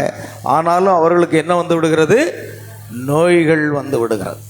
ஆனால் நமக்கு எந்த ஒரு பலகீனமோ நோய் வந்தாலும் இயேசு கிறிஸ்துவின் தழும்புகளால் நான் சுகமானேன் என்று சொல்லி அதிலிருந்து விடுதலை பெற்று நாம் போகிறோம். ஆமென். அப்போ இந்த சரீர மீட்பை நம்ம இன்னும் பெறலை. இந்த சரீர மீட்பை பெறுவதற்காகத்தான் சிருஷ்டி எல்லாமே, எல்லா சிருஷ்டிகளும் ஏகோபித்து என்ன செய்கிறதா? கர்ப்ப வேதனைப்படுகிறது என்று பைபிள் சொல்லுது. சரி, இப்போ கவனிப்போம். அப்போ மீட்கப்படும் நாள் என்றால் நம்முடைய ஆத்மா மீட்கப்பட்டாச்சு, இந்த சரீரமும் மீட்கப்பட வேண்டும். அல்லேலூயா. இந்த சரீரமும் மீட்கப்பட வேண்டியதாக இருக்கிறதுனால அது வரைக்கும் நம்முடைய ஆத்மாவும் நம்முடைய சரீரமும் மீட்கப்படும் வரைக்கும் என்னது? தேவன் இந்த பரிசுத்த ஆவியை நமக்கு கொடுத்திருக்கிறார். அது என்னவா இருக்கிறது? ஒரு முத்திரை. நீங்கள் முத்திரிக்கப்படுகிறீர்கள். நாம் எதன் மூலமா முத்திரிக்கப்படுகிறோம்? பரிசுத்த ஆவியினாலே முத்திரிக்கப்பட்டாச்சு. அல்லேலூயா. அத்தனை பாருங்க, மீட்கப்படும் நாள் வரைக்கும், அத்தனை காலம் வரைக்கும் நீங்கள் முத்திரிக்கப்படுகிறீர்கள். நீ மீட்கப்படும் நாள் வரைக்கும், அந்த நாட்களில் நீங்கள் மீட்கப்பட்டு தேவனுடன் கூட இருப்பீர்கள். நம்முடைய சரீரமும் மீட்கப்பட்ட பிற்பாடு இமைப்பொழுதிலும் மரணமாகி ஆகாயத்தில் அவரை நாம் சந்திப்போம். அல்லேலூயா. கர்த்தருக்கு மகிமை உண்டாகட்டும். பாருங்கள், அது எத்தனை காலம் என்றால் உலகம் நாம் மீட்கப்படும் நாள் வரைக்கும் என்று சொல்கிறது. ஒரு எழுப்புதல் முடிந்து அடுத்த எழுப்புதல் வரை அல்ல, ஒரு ஆராதனை முடிந்து அடுத்த ஆராதனை வரைக்கும் அல்ல, அது நாம் மீட்கப்படும் நாள் வரைக்கும் தேவன் அந்த பரிசுத்த ஆவியாக முத்திரையை கொடுத்திருக்கிறார். ஆமென். ஆனால் நித்தியத்திலிருந்து நித்தியம் வரைக்கும் நீங்கள் பரிசுத்த ஆவியினால் முத்திரை போடப்பட்டிருக்கிறீர்கள். பார்த்தீங்களா? நாம் நித்தியத்திலிருந்து தான் உலகத்துக்கு வந்தோம். உலகத்துக்கு பரலோகத்தில் கிறிஸ்துக்குள் இருந்தோம், நித்தியத்தில் இருந்தோம். நாம் இந்த உலகத்துக்கு வந்தோம். ஆகையால் நித்தியத்திலிருந்து நித்தியம் வரைக்கும் நீங்கள் பரிசுத்த ஆவியினால் என்ன செய்கிறீங்க? முத்திரை போடப்பட்டிருக்கிறீர்கள். அதைத்தான் பரிசுத்த ஆவி செய்கிறது. பாருங்கள், பரிசுத்த ஆவி என்பது என்னவென்று நீங்கள் பார்த்துருக்கீங்களா? அது விருத்த சேதனம், அது முத்திரை. அல்லேலூயா. கவனிங்க, அதைத்தான் பரிசுத்த ஆவி செய்கிறது. அது தேவனுடைய முத்திரை. ஆமென். பரிசுத்த ஆவி என்பது என்ன? அது தேவனுடைய முத்திரை. அடுத்து, நீங்கள் தேவனுடைய பார்வையில் கிருபை பெற்றிருக்கிறீர்கள். அவர் உங்களை நேசிக்கிறார், உங்களை நம்புகிறார், உங்கள் மேல் தமது முத்திரையை போட்டிருக்கிறார். முத்திரை போடப்பட்டவர்கள் ஏன் போடுறோம் அப்படின்னா, ஒரு வாகனத்தில் எல்லா விதமான பொருட்களையும் அந்த ஏற்றி முடித்த பிற்பாடு கதவை சார்த்தி பூட்டை போட்டுட்டு அதில் என்ன செய்வாங்க? முத்திரை போடுவாங்க. அரக்குனால சூடு பண்ணி முத்திரை போடுவாங்க. ஏன்னா அது எங்கே போய் சேர வேண்டுமோ அங்கே சரியாக போய் சேர வேண்டும். அதே போல் தேவன் நமக்கு பரிசுத்த ஆவியினால் முத்திரை போட்டு விட்டார் என்றால் நாம் பரலோகத்துக்கு போய் சேரும் வரைக்கும் அது நமக்கு அந்த முத்திரை. ஆகையால் பரிசுத்த ஆவியினாலே ஒரு மனிதன் அல்லது ஒரு சகோதரி முத்திரை போட்டுவிட்டால் அது அவர்கள் பின்வாங்கி போகவே முடியாது. ஏன்னா தேவன் எல்லாவற்றையும் சோதித்து பார்த்து பாருங்கள், அந்த வாகனத்தில் ஏற்றப்பட்ட பொருட்கள் சரியாக இருக்கிறதா, இந்த லிஸ்டின் பிரகாரமாக என்னென்ன பொருள் இருக்கிறதோ எல்லாமே சரியாக இருக்கிறதா, ஒன்று மாத்திரம் விடுபட்டிருந்தால் அதையும் கண்டுபிடித்து அதை ஏற்றின பிற்பாடு சோதித்து பார்ப்பது பிற்பாடு தான் முத்திரையை போடுவாங்க. அதே போல தேவன் நம்மை சோதித்து பார்த்து கடைசியாக முத்திரை போடுறார். முத்திரை போட்டவங்க இழக்கப்பட்டு போவதில்லை. தீர்க்கதரிசி சொல்றாரு, ஒரு மனிதன் அல்லது ஒரு சகோதரி தேவனுடைய ஆவினால் முத்திரை போடப்பட்ட பிற்பாடு அவர்கள் இழந்து போகப்பட மாட்டார்கள். பின்வாங்கி போகலாம், ஆனால் நீங்கள் இழந்து போக முடியாது. ஆனால் நீங்கள் பின்வாங்கி போனால் என்ன செய்வார்? தேவன் பொல்லாத ஆவி அனுப்புவார், வியாதியை அனுமதிப்பார். அங்கே அடிபட்டு மிதிப்பட்டு பிசாசினால் வேதனைப்பட்டு மறுபடியும் ஆண்டவரேன்னு ஓடி வருவாங்க. பாருங்க, செய்தியை நான் அறிஞ்சதுனால தான் நான் யாரையும் பற்றி கவலைப்படுறதில்லை. ஏன், நீங்கள் சரியாக முத்திரை போடப்பட்டீங்கன்னா நீங்கள் பின்வாங்கி போனாலும் திரும்ப வர முடியும். ஏன்னா பைபிள் சொல்லுது, நீதிமான் 7 தரம் விழுந்தாலும் அவன் எழுந்திருப்பான். நீதிமான் 7 தரம் விழுந்தாலும், ஏன்னா அவன் முத்திரை போடப்பட்டு விட்டான். ஆனால் முத்திரையே போடலைன்னு வச்சிடுங்க, அவங்க பின்வாங்கி போனது தான். புரியுதா உங்களுக்கு? அவங்க எங்கேயும் போக மாட்டாங்க. முத்திரை போடப்பட்டால் எங்கேயும் போக மாட்டாங்க. முத்திரை போடலைன்னா அவர்கள் பின்வாங்கி போய் விடுவார்கள். இயேசு கிறிஸ்துவினுடைய காலத்தில் அந்த 70 பேரை ஊழியத்துக்கு நியமித்தார், அவர்கள் பின்வாங்கி போய்விட்டார்கள். இப்படி ஒவ்வொருவராக பின்வாங்கி போகிறதை நாம் பார்க்கிறோம். சரி, அதை புரிந்து கொள்ளுங்க. அப்போ முத்திரை என்றால் என்ன? அது முடிவு பெற்ற ஒரு பணியை குறிக்கிறது. தேவன் நம்மை சோதித்து பார்த்து, என் மகன் என் மகள் என்னுடைய வார்த்தைக்கு கீழ்ப்படிந்து நடக்கிறார்கள், எல்லாம் சோதித்து பார்த்து ஒரு முத்திரையை போட்டார். இப்பொழுது நீங்கள் பூலோகவாசி அல்ல, நீங்கள் பரலோகவாசி. ஆமென். நீங்கள் பின்வாங்கி போனீங்கன்னா அதுக்கு தேவன் பொறுப்பு இல்லை. புரியுதா? நாம் பின்வாங்கி போனால் தேவன் பொறுப்பில்லை. நம்ம இப்போ பரலோகவாசியாக இருக்கிறோம். அங்கே கொண்டு சேர்க்கும் வரைக்கும் நம்முடைய முத்திரை, தேவனுடைய முத்திரை நமக்கு போடப்பட்டிருக்கிறது. ஆமென். ஒன்று அவர்கள் முத்திரை போடாமல் இருக்கணும், இல்லைன்னா முத்திரையை பற்றி பெற்ற அந்த முத்திரையாக பரிசுத்தாவியை பெற்று துக்கப்படுத்தணும். அன்றியும் மீட்கப்படும் நாளுக்கென்று முத்திரையாக பெற்ற தேவனுடைய பரிசுத்தாவியை நீங்கள் என்ன செய்யாதீங்க. அப்போ அநேகர் துக்கப்படுத்திட்டு இருப்பாங்க.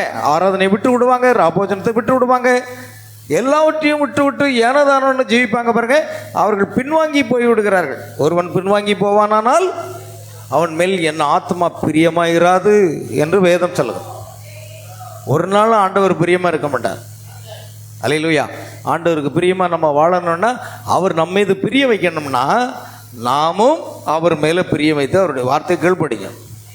அப்போ முத்திரை போடப்பட்டவங்க இழக்கப்பட மாட்டார்கள். அதுதான் முத்திரை, முடிவு பெற்ற ஒரு பணி. அல்லேலூயா. தேவன் உங்களை ரட்சித்து உங்களை பரிசுத்தப்படுத்தி, நல்ல கவனிங்க, தேவன் உங்களை ரட்சித்து உங்களை பரிசுத்தப்படுத்தி உங்களை சுத்திகரித்து உங்கள் மேல் தயை பாராட்டி உங்களை முத்தரித்து விட்டார். பார்த்தீங்கன்னா என்ன செய்கிறார் பாருங்க. தேவன் நம்மளை ரட்சிக்கிறார், தேவன் நம்மை பரிசுத்தப்படுத்துகிறார், தேவன் நம்மை முற்றிலும் சுத்திகரிக்கிறார். பின்பு நம் மீது தயை பாராட்டி நம்மை பரிசுத்த ஆவியினால் என்ன செய்கிறார்? முத்தரிக்கிறார். ஆமென். கவனிக்க வேண்டும். அவர் முடித்து விட்டார். மீட்கப்படும் நாள் வரைக்கும் நீங்கள் அவருடைய பொருளாகி விடுவீர்கள். இப்பொழுது நாம் நமக்கு சொந்தமானவர்கள் அல்ல. ஆமென். இயேசு கிறிஸ்துடைய இரத்தத்தினாலே நாம் என்ன செய்யப்பட்டோம்? கிரயத்துக்கு கொல்லப்பட்டோம். அதற்கு அடையாளமாக பரிசுத்த ஆவி என்ற முத்திரையை நமக்கு போட்டுட்டார். இப்போ நாம் நம்முடைய இஷ்டப்படி வாழ முடியாதுங்க. ஏன்னா அவருக்கு சொந்தமாயிட்டோம். அவர் தம்முடைய இரத்தத்தினால் நம்மை கிரயத்துக்கு வாங்கிட்டார். சாத்தானுடைய கரத்திலிருந்து பாவத்தில் அடிமையாக இருந்தோம், பிசாசுக்கு அடிமையாக இருந்தோம். ஆனால் கர்த்தரோ நம்முடைய விலையேறப்பட்ட இரத்தத்தை சிந்தி நம்மை மீட்டு கொண்டார். மீட்டுக்கொண்டது மாத்திரமல்ல, நம்மை என்ன செய்கிறார்? பரிசுத்தப்படுத்துகிறார். நமக்கு முத்திரையும் போட்டாச்சு. இனி நாம் நமக்கு சொந்தமல்ல, நம்முடைய இஷ்டப்படி வாழ முடியாது. ஆமென். அதுதான் பவுல் சொல்றார், கிறிஸ்துவினால் கட்டப்பட்டவனாய் இருக்கிற பவுல் அப்படின்னு எழுதுறார் இல்லையா? சரி, கவனிங்க. ஆகையால் நீங்கள் அவருடைய பொருளாகி விடுவீர்கள். முத்திரை முடிவு பெற்ற செயலை குறிக்கிறது. இப்பொழுது கவனிங்கள். பரிசுத்த ஆவி என்பது ஒரு அடையாளம், பரிசுத்த ஆவி என்பது ஒரு முத்திரையும் கூட. அது தேவன் தாமே தெரிந்து கொண்ட பிள்ளைகளுக்கு கொடுத்த ஒரு அடையாளம். இந்த உலகத்தாருக்கும் நமக்கும் வேறு பிரித்தல். எவர்கள் தேவனுடைய ஆவியினாலே நடத்தப்படுகிறார்களோ அவர்கள் தேவனுடைய புத்திரராய் இருக்கிறார்கள். ரோமர் 8:13. தேவனுடைய ஆவியினால நடத்தப்பட ஆரம்பிக்கிறோம். இப்போ உலகத்தாருடைய வாழ்க்கை அது வேறு மாதிரியே இருக்கும். நாம் அப்படி இல்லை. தேவனுடைய ஆவியானவர் நம்மை நடத்தி கொண்டிருக்கிறார். நாம் தேவனுடைய ஆவியினால் நடத்தப்படுகிறோமா என்பதை ஆராய்ந்து பார்க்க வேண்டும். நீங்கள் தேவனை நேசிக்காமல் தேவனுடைய ஆவியால் நடத்தப்பட முடியாது. ஆமென்.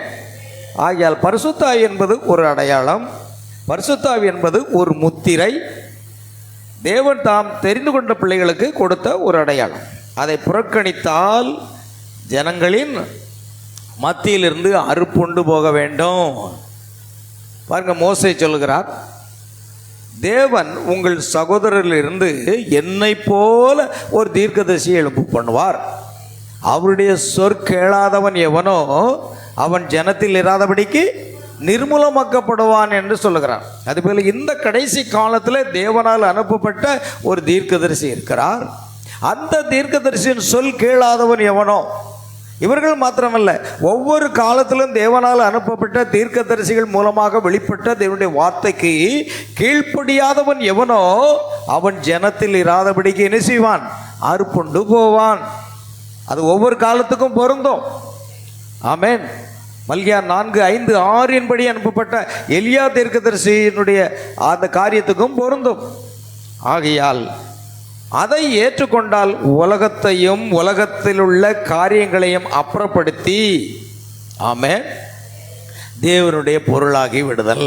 அதுதான் பரிசுத்த ஆவியானவர் நம்மை வேறு பிரிக்கிறார். இஸ்ரவேல் ஜனங்களை இந்த உலக காரியத்திலிருந்து உலகத்தினுடைய மக்களிலிருந்து வேறு பிடித்தது என்ன அடையாளம்? விருத்த சேதனம். ஆமென். இந்த உலகத்தில் உள்ள அஞ்ஞான ஜனங்களுக்கு அல்ல, அது இஸ்ரவேல் ஜனங்களுக்கு மட்டும்தான் கொடுக்கப்பட்டது. அது ஆபிரகாம் சந்ததிக்கு மட்டும்தான் கொடுத்தது. இன்றைக்கு ஆபிரகாம் ராஜரீக சந்ததியாக நமக்கு மட்டும்தான் பரிசுத்த ஆவியாகிய அடையாளத்தை தேவன் கொடுத்திருக்கிறார். அல்லேலூயா. பாருங்கள், பரிசுத்த ஆவி என்பது அதுதான். ஏன்னா பரிசுத்த ஆவி என்றால் என்ன என்று தெரியாமல் நாம் அதை பெற்றுக்கொள்ள முடியாது. அது மிக முக்கியம். அதுதான் இந்த அஸ்திபாரமான செய்தி நம்ம போடுறோம். அதற்கு அங்கீகாரமாக தேவன் முத்திரை அதன் மேல் போடுகிறார். அல்லேலூயா. இப்போ பரிசுத்த ஆவி என்பது அதுதான். அது உங்களை உறுதி, அது உங்கள் பாதுகாப்பு, அது உங்கள் சாட்சி. ஏன்னா பரிசுத்த ஆவியை பெறும் பொழுது நீங்கள் என்ன செய்கிறீங்க? பலனடைகிறீர்கள். அது பரிசுத்த ஆவி வந்து ஸ்ட்ரென்த் கொடுக்குறார், நம்ம பலன் கொடுக்குறார். நம்ம பலகீனமாக இருக்க முடியாது. சாத்தான் சொல்வான், நீ ரொம்ப பலகீனமாக இருக்கன்னா, அது முடியாது. ஆனால் பரிசுத்த ஆவியுடைய அபிஷேகத்தின் மேல் அபிஷேகத்தை நீங்கள் பெற்றுக்கிட்டே இருங்க, உங்கள் பலகீனம் எங்கேயோ ஓடிடும். ஏன்னா மத்தேயு 8:26 சொல்கிறது, அவர் தாமே நம்முடைய பலவீனங்களை ஏற்றுக்கொண்டு நம் நோய்களை சுமந்தார். நம் பலகீனத்தை அவர் ஏற்றுக்கிட்டார், நம்முடைய நோய்களையும் அவர் சுமந்துட்டார். என்னுடைய தழும்புகளால் நீங்கள் குணமானீர்கள் என்றும் அவர் சொல்லிவிட்டார். அதனால் பரிசுத்த ஆவி என்பது என்னவா இருக்கிறது? ஒரு உறுதிப்பாடாக இருக்கிறது, அது ஒரு பாதுகாப்பாக இருக்கிறது, அது ஒரு சாட்சி. பரிசுத்த ஆவி உங்களிடத்தில் வரும் பொழுது நீங்கள் பலனடைந்து எருசலேமிலும் யூதேயாவிலும் சமாரியாவிலும் எனக்கு சாட்சிகளாக இருப்பீர்கள் என்று இயேசு சொன்னார். அப்போஸ்தலர் 1:8 அப்படி சொல்லுகிறார். அல்லேலூயா. அப்போ ஒரு சாட்சியாக நம்ம வாழ முடிவதற்கு என்ன தேவை? பரிசுத்தாவின் அபிஷேகம். பரிசுத்தாவின் அபிஷேகம் பெறாத எவர்களும் சத்தியத்துக்கு வார்த்தைக்கு சாட்சியாக வாழ முடியவே முடியாது என்பதை நாம் உறுதி கொள்ள வேண்டும். அல்லேலூயா. பாருங்கள், அது உங்களுக்கு ஒரு முத்திரை. நான் பரலோகத்தை நோக்கி சென்று கொண்டிருக்கிறேன் என்பதற்கு அது என்னுடைய அடையாளமாக இருக்கிறது. பிசாசு என்ன கூறினாலும் எனக்கு கவலை இல்லை, நான் பரலோகத்தை நோக்கி சென்று கொண்டிருக்கிறேன். ஏன்? அவர் என்னை முத்தரித்து விட்டார், அவர் எனக்கு அந்த பரிசுத்த ஆவியை கொடுத்து விட்டார், அவர் தம்முடைய ராஜ்யத்துக்குள் என்னை முத்தரித்து விட்டார். இயேசு சொன்னார், நான் இந்த உலகத்தான் அல்லது போல நீங்களும் உலகத்தான் அல்ல என்று சொன்னாரே, அதே போல நாம் இந்த உலகத்தான் அல்ல, தேவனுடைய முத்திரையாக பரிசுத்த ஆவி பெற்று நாம் வேறு பிரிக்கப்பட்டு விட்டோம். இந்த உலகத்தாரை போல வாழ்வதற்கு நாம் உலகத்தார் அல்ல என்பதை புரிந்து கொள்ளுங்க. உலகத்தார் என்ன வேணாலும் சொல்லட்டும், நான் அதற்காக முன்குறிக்கப்படலை. தேவன் என்னை வேறு பிரித்து விட்டார். ஆமென். அல்லேலூயா. அதுதான் காரியம். மோசேக்கு விரோதமாக முறுமுறுத்த கோராகு, தாத்தான், அபிராம் முறுமுறுத்த பொழுது தேவன் என்ன செய்தார் தெரியுமா? நீ அவர்களை விட்டு பிரிந்து போ, இந்த உலக ஜனங்களோடு நீ என்ன செய்யாத, நீ அதிகமாக இது வைக்க, ஒரு ஐக்கியத்தை வைக்காத. நேசிக்காத என்ற அர்த்தம் இல்லை, ஐக்கியத்தை வைக்கக்கூடாது. உன் நண்பன் யார் என்று சொல்லு, அப்பொழுது நீ யார் என்று நான் சொல்லுவேன். ஆங்கில பழமொழி. ஒரு நண்பன் யார்? முதல்ல நண்பனை சொல்லிட்டா போதும். ஒரு குடிகாரனோ ஒரு கொள்ளையடிக்கிறவன் உன் நண்பனாக இருந்தால் நீ அப்படித்தானே இருப்பாய். உன் நண்பனை தேர்ந்தெடுங்க முதல்ல. உன் நண்பன் சரியான ஒரு கிறிஸ்தவனாக, ஒரு ரட்சிக்கப்பட்டவனாக, ஒரு பரிசுத்தாவின் அபிஷேகம் பெற்றவனாக, ஜெபிக்கிறவனாக இருக்கிறவர்களை நண்பர்களாக தெரிந்து கொள்ளுங்கள். இந்த உலகத்தாட்ட போயிருந்து கதை பேசுறது, நிறைய பேர் இன்னும் விசுவாசிகள் அப்படி தான் செய்கிறாங்க. உலக மனுஷர்கள் யாராவது இருக்காங்கன்னா அந்த அவிசுவாசிட்டு போய் கதை பேசுறது, டைம் பாஸ் பண்ணுறது, இதெல்லாம் விட்டு ஒழிக்கணும். இது பரிசுத்த ஆவி தான் அதை செய்வார்.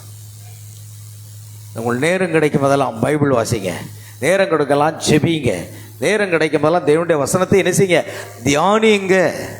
அல்லேலூயா. அதுதான் பரிசுத்த ஆவியானவர் நம்மை செய்கிறார். ஆகையால் நான் மகிமையை நோக்கி சென்று கொண்டிருக்கிறேன். காற்று பலமாக அடிக்கட்டும், சாத்தான் என்ன வேண்டுமானாலும் செய்யட்டும், தேவன் மீட்கப்படும் நாள் வரைக்கும் என்னை முத்தரித்து விட்டார். எத்தனை சோதனை வரட்டும், ஆமென், எத்தனை துன்பம் வரட்டும், எத்தனை வேதம் வரட்டும், எத்தனை பரியாசம் வரட்டும், எத்தனை கேலிகள் வரட்டும், ஆனால் தேவன் என்னை முத்தரித்து விட்டார். ஆமென். பரிசுத்த ஆவி அதுவாகத்தான் இருக்கிறது. நீங்கள் அதை பெற்றுக்கொள்ள வேண்டும். பெற்றுக்கொண்டு இருந்தீர்களானால் கர்த்தருக்கு மகிமை செலுத்துங்கள். அது இல்லாமல் என்னால் ஒன்றும் செய்ய முடியாது. எவ்வளவோ கூற முடியும். இயேசு சொன்னார், என்னாலே அன்றி உங்களால் ஒன்று செய்யக்கூடாதுன்னு சொல்லிட்டார். பரிசுத்த ஆவி இல்லாமல் நம்மால் என்ன செய்ய முடியாது? எதுவுமே செய்ய முடியாதுங்க. ஆமென். பரிசுத்த ஆவி இல்லை என்றால் இயேசு சொன்னார், என்னால் அன்றி உங்களால் ஒன்று செய்யக்கூடாது. அதனால் இந்த பரிசுத்த ஆவியின் அபிஷேகத்தை இன்னும் பெறணும். அபிஷேகத்தின் மேல் அபிஷேகம், அபிஷேகத்தின் மேல் அபிஷேகம் பெற்றுக்கிட்டே இருக்கணும். கணுக்கால் அளவு போதாது, முழங்கால் அளவு போதாது, இடுப்பளவு போதாது. சில பேர் கணுக்கால் அளவு கொஞ்சோண்டு பரிசுத்த ஆவி பெற்றிருப்பாங்க. ஆமென். அது முழங்கால் அளவு போகாது, அது இடுப்பளவு போகாது. அது நீச்சல் ஆழம் நீந்தி நீந்தி மூழ்கிறது. ஒரு தேவ மனிதன் சொல்லுகிறான், என் பாத்திரம் நிரம்பி வழிகிறது என்று சொல்லுகிறான். அல்லேலூயா. அதுதான் நாம் இன்னும் அபிஷேகத்தை பெற்றுவிட்டோம் என்று நினைக்கக்கூடாது. இன்னும் நாம் பெற்றிருக்கிற அபிஷேகம் போதாது. இன்னும் தேவ சமூகத்தில் இருந்து அபிஷேகத்தின் மேல் அபிஷேகத்தை நாம் பெற்றுக்கொண்டே இருக்க வேண்டும். பரிசுத்த ஆவியுடைய அபிஷேகத்தை பெற்றுக்கொள்ள வேண்டும். அல்லேலூயா. பாருங்கள், நான் என்னை குறிப்பிடுகிறேன் என்று நீங்கள் புரிந்து கொண்டீர்கள் என்றும் நான் நிச்சயம் நம்புகிறேன். சரி, கவனிங்க. இப்பொழுது நாம் யோவான் சுவிசேஷம் 14ஆம் அதிகாரத்துக்கு நம்முடைய பைபிளை திருத்தலாம். யோவான் 14 பாருங்கள். அது சத்தியமான ஒரு காரியம். தேவனுடைய ஆவி, பரிசுத்த ஆவி என்பது என்ன? அது உங்களில் வாசமாக இருக்கக்கூடிய கிறிஸ்துவின் ஆவி. சொல்லப்போனால் ரோமர் 8ஆம் அதிகாரம் 9ஆம் வசனத்தை வாசிங்க. ரோமர் 8:9. ஒருவனுக்குள் கிறிஸ்துவின் ஆவி இல்லை என்றால் அவன் அவருடையவன் அல்ல. இதெல்லாம் பைபிள் பார்த்தே வாசிக்க வேண்டாம். இது போய் பைபிள் வாசிக்கணுமா, திறக்கணுமா? இதெல்லாம் நீங்கள் தெரிஞ்சு, இது உங்கள் அனுபவ வாழ்க்கைங்க. கிறிஸ்துவின் ஆவியை பெற்றிருக்கிறேன், ஆகையால் ஒருவன் கிறிஸ்துவின் ஆவியை பெறாவிடையில் அவன் கிறிஸ்தவன் அல்ல அப்படின்னா இது அனுபவ வாழ்க்கை. நான் எப்படி கிறிஸ்தவனானேன்? கிறிஸ்து எனக்குள் வாசமாக இருக்கிறார், பரிசுத்த ஆவி எனக்குள் வாசமாக இருக்கிறார். ஆகையால் இது பைபிளை நீங்கள் திறக்க வேண்டாம், நீங்களே சொல்லலாம். இது உங்கள் வாழ்க்கை தானே. உங்கள் வாழ்க்கையை நீங்கள் பைபிளில் இருந்து வசனத்தை நீங்கள் உங்கள் வாழ்க்கையை மாற்றிக்கிட்டீங்க, அதை தான் அறிவிக்க வேண்டும். பாருங்கள், ஆகையால் அது உங்களில் இருக்கும் கிறிஸ்துவின் ஆவி. பாருங்கள், இப்பொழுது பார்க்கிறோம், பரிசுத்த ஆவி என்பது என்ன? அது ஒரு முத்திரை, அது ஒரு அடையாளம். ஆமென். அது ஒரு உடன்படிக்கை. பரிசுத்த ஆவி என்பது என்ன? அது ஒரு அடையாளம். அப்படியானால் பரிசுத்த ஆவி என்பது என்ன? உங்களில் வாசமாயிருக்கும் கிறிஸ்துவின் ஆவி. கிறிஸ்துக்குள் என்ன ஆவி இருந்ததோ அதே ஆவி நமக்குள்ளும் இருக்கிறது.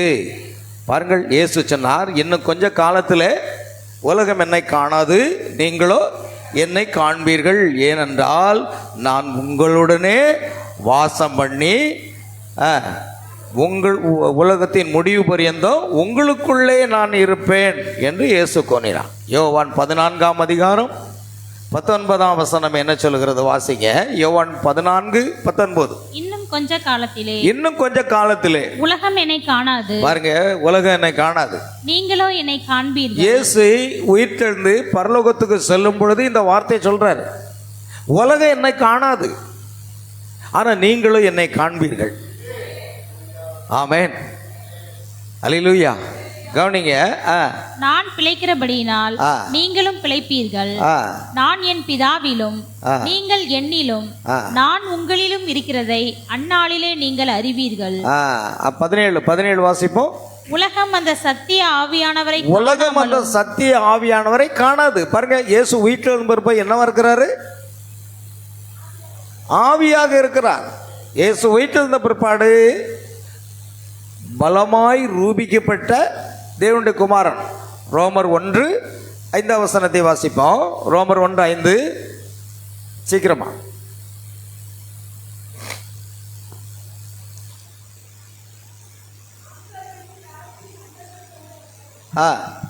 மாம்சத்தின்படி தாவீதின் சந்ததியில் பிறந்தவரும் பரிசுத்தமுள்ள ஆவியின்படி தேவனுடைய குமாரன் என்று அவர் மரித்தோரில் இருந்து எழுந்த பொழுது பலமாய் ரூபிக்கப்பட்ட தேவகுமாரனுமாய் இருக்கிறார். உலகத்தில் இருந்த பொழுது அவர் ஒரு சரீரத்தில் இருந்த பொழுது மனுஷகுமாரன் என்று அழைக்கப்பட்டார். ஆனால் உயிர்த்தெழுந்த பிற்பாடு அவர் மனுஷகுமாரன் அல்ல, அது பலமாய் ரூபிக்கப்பட்ட தேவகுமாரனாக இருக்கிறார். இந்த கடைசி நாட்களில் மீண்டும் மனுஷகுமாரனா வெளிப்படுத்துவார். பின்பு நாம் எடுத்துக்கொள்ளப்படுதல் செல்ல போகிறோம். சரி, இப்போ கவனிங்க. ஆகையால் பரிசுத்த ஆவி நமக்குள் வந்தார். ஏன் வந்தார்? எதற்காக வந்தார்? வெறும் அந்நிய பாஷை பேசுறதுக்கா? இல்லை வெறும் தீர்க்க தரிசனம் உரைப்பதற்கா? அன்றைக்கி நிறைய பேர் நினைக்கிறாங்கன்னா, நான் அந்நிய பாஷை பேசுகிறேன், ஆவியில் நடனம் ஆடுறேன், அது மட்டுமா பரிசுத்த ஆவியானவர்? பரிசுத்த ஆவி எதற்காக வந்தார்னா, தேவனுடைய கிரியைகளை தொடர்ந்து நடத்துவதற்காக. தேவன் இயேசு இந்த உலகத்தில் இருக்கும் பொழுது அவர் பிதாவின் கிரியைகளை செய்தார். நான் என் பிதாவின் கிரியைகளை செய்யாவிட்டால் நீங்கள் ஒருவனும் விசுவாசிக்க வேண்டாம். அதே கிரியைகளை அப்போஸ்தலர்கள் தொடர்ந்து செய்வதற்காக பரிசுத்த ஆவி பெந்தகோஸ்தே என்ற நாளில் இறங்கி வந்தார். இந்த உலகம் என்னை காணாது, நான் உங்களுக்குள்ளே வாசமாய் இருக்க போவதால். நான் சொன்னல தமிழ் பைபிளில் வாசமாக இருப்பதால்னு சொல்லியிருக்கு. அப்பொழுது வாசமாக இல்லை. பெந்தகோஸ்தே நாளில் பரிசுத்த ஆவி இறங்கி வந்த பிறகுதான் நமக்குள் வந்து வாசம் செய்தான். மாம்சமான யாவர் மேலும் என் ஆவி ஊற்றேன். அப்பொழுதுதான் அவர் பரிசுத்த ஆவி, உங்களை திக்கற்றவர்களாக விட நான் உங்களிடத்தில் வருவேன். இன்னைக்கு அன்னைக்கு சொல்றாங்க, பிதா ஒருவர், குமாரன் ஒருவர், பரிசுத்த ஆவி ஒருவர் என்று அவர்கள் பிரித்து பேசுகிறார்கள். பாருங்கள், பிதா ஆவியானவர். யோவான் 4:24 சொல்லுகிறது, தேவன் ஆவியாய் இருக்கிறார், அவரை தொழுகிறவர்கள் ஆவியோடு உண்மையோடு தொழ வேண்டும். அடுத்து பரிசுத்த ஆவி என்பது என்ன? இயேசு உயிர்த்தெழுந்த பிற்பாடு பரிசுத்த ஆவியாக பெந்தகோஸ்தே நாளில் இறங்கி வந்தார். ஆமென். பெந்தகோஸ்தே நாளில் பரிசுத்த ஆவி, பிதாவின் ஆவி வேற பரிசுத்த ஆவி வேறன்னு சொல்ல முடியாது. கர்த்தரே ஆவியானவர் என்று 2 கொரிந்தியர் 5:17 சொல்லுகிறார். அல்லேலூயா. கர்த்தர் தான் ஆவியானவர், பிதா தான் ஆவியானவர், இயேசு கிறிஸ்து தான் ஆவியானவர். அதை பிரித்து நாம் கொண்டு வருவது சரியல்ல. ஆகையால் தேவனுடைய கிரியைகளை நம் மூலமாக அப்போஸ்தலர் மூலமாக செய்தார். பார்த்தீங்களா? இயேசு சொன்னார், என்னை விசுவாசிக்கிறவன் நான் செய்கிற கிரியைகளை தானும் செய்வான், என்னை காட்டிலும் அதிகமான கிரியைகளை செய்வான் சொன்னார். அதே போல தான் பேதுருடைய நிழல் பட்டு திமிர்வாதக்காரன் எழும்பி உட்கார்ந்துட்டான். ஆமென். பேதுரு யோவான் தேவாலயத்துக்கும் பொழுது பொன்னும் வெள்ளியும் என்னிடத்தில் இல்லை, என்னிடத்தில் உள்ளதை உனக்கு தருகிறேன், இயேசு கிறிஸ்துவோட நாமத்தில் எழுந்து நட என்று சொன்னான். நடந்தான். ஒரு சாட்சி தெரியுமா? நான் ஞாயிற்றுக்கிழமை சொல்லணும். போன ஞாயிற்றுக்கிழமை நாங்கள் ஆராதனை முடிச்சுட்டு ஊழியத்துக்கு போனோம். 2-3 இடத்துக்கு ஊழியத்துக்கு போய்ட்டு ஒரு வீட்டில் பெருமாளபுரத்தில் இருந்து பேசி கொண்டிருக்கும் பொழுது ஒரு ஃபோன் வந்தது. அந்த ஃபோன் வந்த பொழுது அது பொதிகநீருக்கு அப்பாற்பட்ட இடத்துல இருந்து அந்த ஃபோன் வந்தது. நம்முடைய ஆன்சி கூட ஸ்டாஃப் நர்ஸாக பணியாற்றக்கூடிய விஜி என்ற ஒரு வாலிப பெண். அந்த பெண் அவர்கள் தாயார் எனக்கு ஃபோன் செய்தார்கள். ஐயா, இந்த மாதிரி உங்கள் ஃபோனை கொடுத்தாங்க, என் மகள் நடக்கவே முடியல, இப்போ வேலைக்கும் போகலை, கம்ப்ளீட்டாக நடக்க முடியல, ஆனால் எவ்வளவோ சிகிச்சை பெற்று பார்த்தோம், எல்லா ரத்தத்தையும் நாங்கள் என்ன செய்தோம், பரிசோதனை பண்ணி டாக்டர் பார்த்துட்டாங்க, ஒன்று வியாதியே இல்லைன்னு சொல்லிட்டாங்க. ஐயா, நாங்கள் என்ன செய்கிறேன்னு புரியலைன்னு அழுதுகிட்டே ஃபோன் பண்ணாங்க. அது கிட்டத்தட்ட 9:30 மணி. நாங்கள் அந்த வீட்டில் இருக்கோம், பெருமாள்புரத்தில், நம்ம சகோதரி வீட்டில். அங்கே நாங்கள் ஜெபம் முடித்து விட்டு 9:30 மணிக்கு, சரிம்மா கவலைப்படாதீங்க, நீங்கள் எனக்கு லொக்கேஷன் அனுப்பி வைங்க மேப்பில். உடனே அவங்களுக்கு கூகுள் மேப்பில் எனக்கு லொக்கேஷன் உடனே காரை எடுத்துக்கொண்டு நாங்கள் ஒரு 10 மணி அளவில் அங்கே அந்த வீட்டுக்கு போனோம். அந்த வீட்டை தேடி கண்டுபிடிச்சி போய் ஜெபிக்கும் பொழுது அந்த மகள் எங்களை பார்த்தோன்னா மரியாதைக்காக எழுந்து நின்று கொண்டிருந்தாள். அப்படி நின்று கொண்டிருந்த பொழுதில் பாருங்க, ஏம்மா நீ நட என்று சொன்னேன். ஒரு 22 வயசு வாலிபன். ஆனால் அந்த பெண் ஸ்டாஃப் நர்ஸ் காவேரி ஆஸ்பத்திரியில். அப்போ நான் சொன்னேன், நீ நடமான்னு சொன்னேன். இல்லை, நான் கொஞ்சமாவது நிற்க முடியும், ஆனால் என்னால் நடக்கவே முடியாது. சரி, ஒரு காலையாவது எடுத்து வைன்னு சொன்னேன். ஒரு காலை மட்டும் இப்படி எடுத்து வைன்னு சொன்னேன். அவள் ட்ரை பண்ணுறான், முயற்சி பண்ணுறான். ஐயோ, என்னால் முடியலை. ஆமென். நான் நினைத்து கொண்டேன், பிசாசு இந்த மகளை கட்டி வைத்திருக்கிறார். ஏன்னா மருத்துவர்கள் பரிசோதனை பண்ணி என்ன இல்லை, சுகம் கிடைக்கல. மருத்துவர்களை குறை சொல்லவில்லை. மருத்துவர்கள் இந்த சரீர பிரகாரமாக அதில் உள்ள உறுப்புகளில் என்ன பலகீனம் இருக்கிறது என்பதுதான் கண்டுபிடிப்பார்கள். ஆனால் பிசாசு கட்டி வைத்திருக்கிறதை மருத்துவர்களால் கண்டுபிடிக்கவே முடியாது. ஆனால் கர்த்தருடைய ஆவியானவர் எங்களிடத்தில் வெளிப்படுத்தினா இது பிசாசு கட்டு. ஆமென். அப்பொழுது பாருங்கள், சரிம்மா நீ உட்காரு ஜெபிக்கண்டா, அந்த ஏணிப்பிடியை பிடிச்சிக்கிட்டு அப்படியே பொத்துன்னு தான் விழுந்தா கீழே. பிடிச்சிட்டு கூட உட்கார முடியல, பொத்துன்னு அந்த படியில் உட்கார்ந்தான். எண்ணெய் கொண்டு வரைச்சி இயேசு கிறிஸ்து நாமத்தில் ஒரு 10 நிமிஷம் போராடி நாங்கள் ஜெபித்தோம். ஜெபித்த பொல்லாத பிசாசின் ஆவியே, இந்த மகள் நடக்கக்கூடாதபடிக்கு நீ கட்டி வைத்திருக்கிறாயே, இயேசு கிறிஸ்துவோட நாமத்தில் உன்னை கடிந்து அப்புறப்படுத்துகிறேன், கர்த்தாவே இந்த மகள் நடக்கட்டும் என்று சொல்லி ஜெபத்தை முடித்தோம். முடித்த உடனே இப்போ நடமான்னு சொன்ன அடுத்த நிமிஷமே அந்த வீட்டுக்குள்ளே அங்கே போனா, இங்கே நடந்தா. இது போன ஞாயிற்றுக்கிழமை நடந்த சாட்சி. ஆமென், அல்லேலூயா. அந்த மகள் இப்பொழுது நடந்து கொண்டிருக்கிறாள். ஏன்? இந்த ஞாயிற்றுக்கிழமை ஆராதனைக்கு கூட பைக் ஓட்டிட்டு வந்துடுறான். நடக்கவே முடியாது. காவேரி மருத்துவமனையில் எவ்வளவு சிகிச்சை பெற்றாலும் அது என்னவென்று அவர்களால் கண்டுபிடிக்கல. காரணம் எல்லாமே நார்மலாக இருக்கிறது என்று மருத்துவர்கள் சொன்னார்கள். மருத்துவர்களால் எந்த வியாதியும் சுகமாக்க முடியாது, ஆனால் இயேசு கிறிஸ்துவினால் எந்த வியாதியும் சுகமாக்க முடியும்.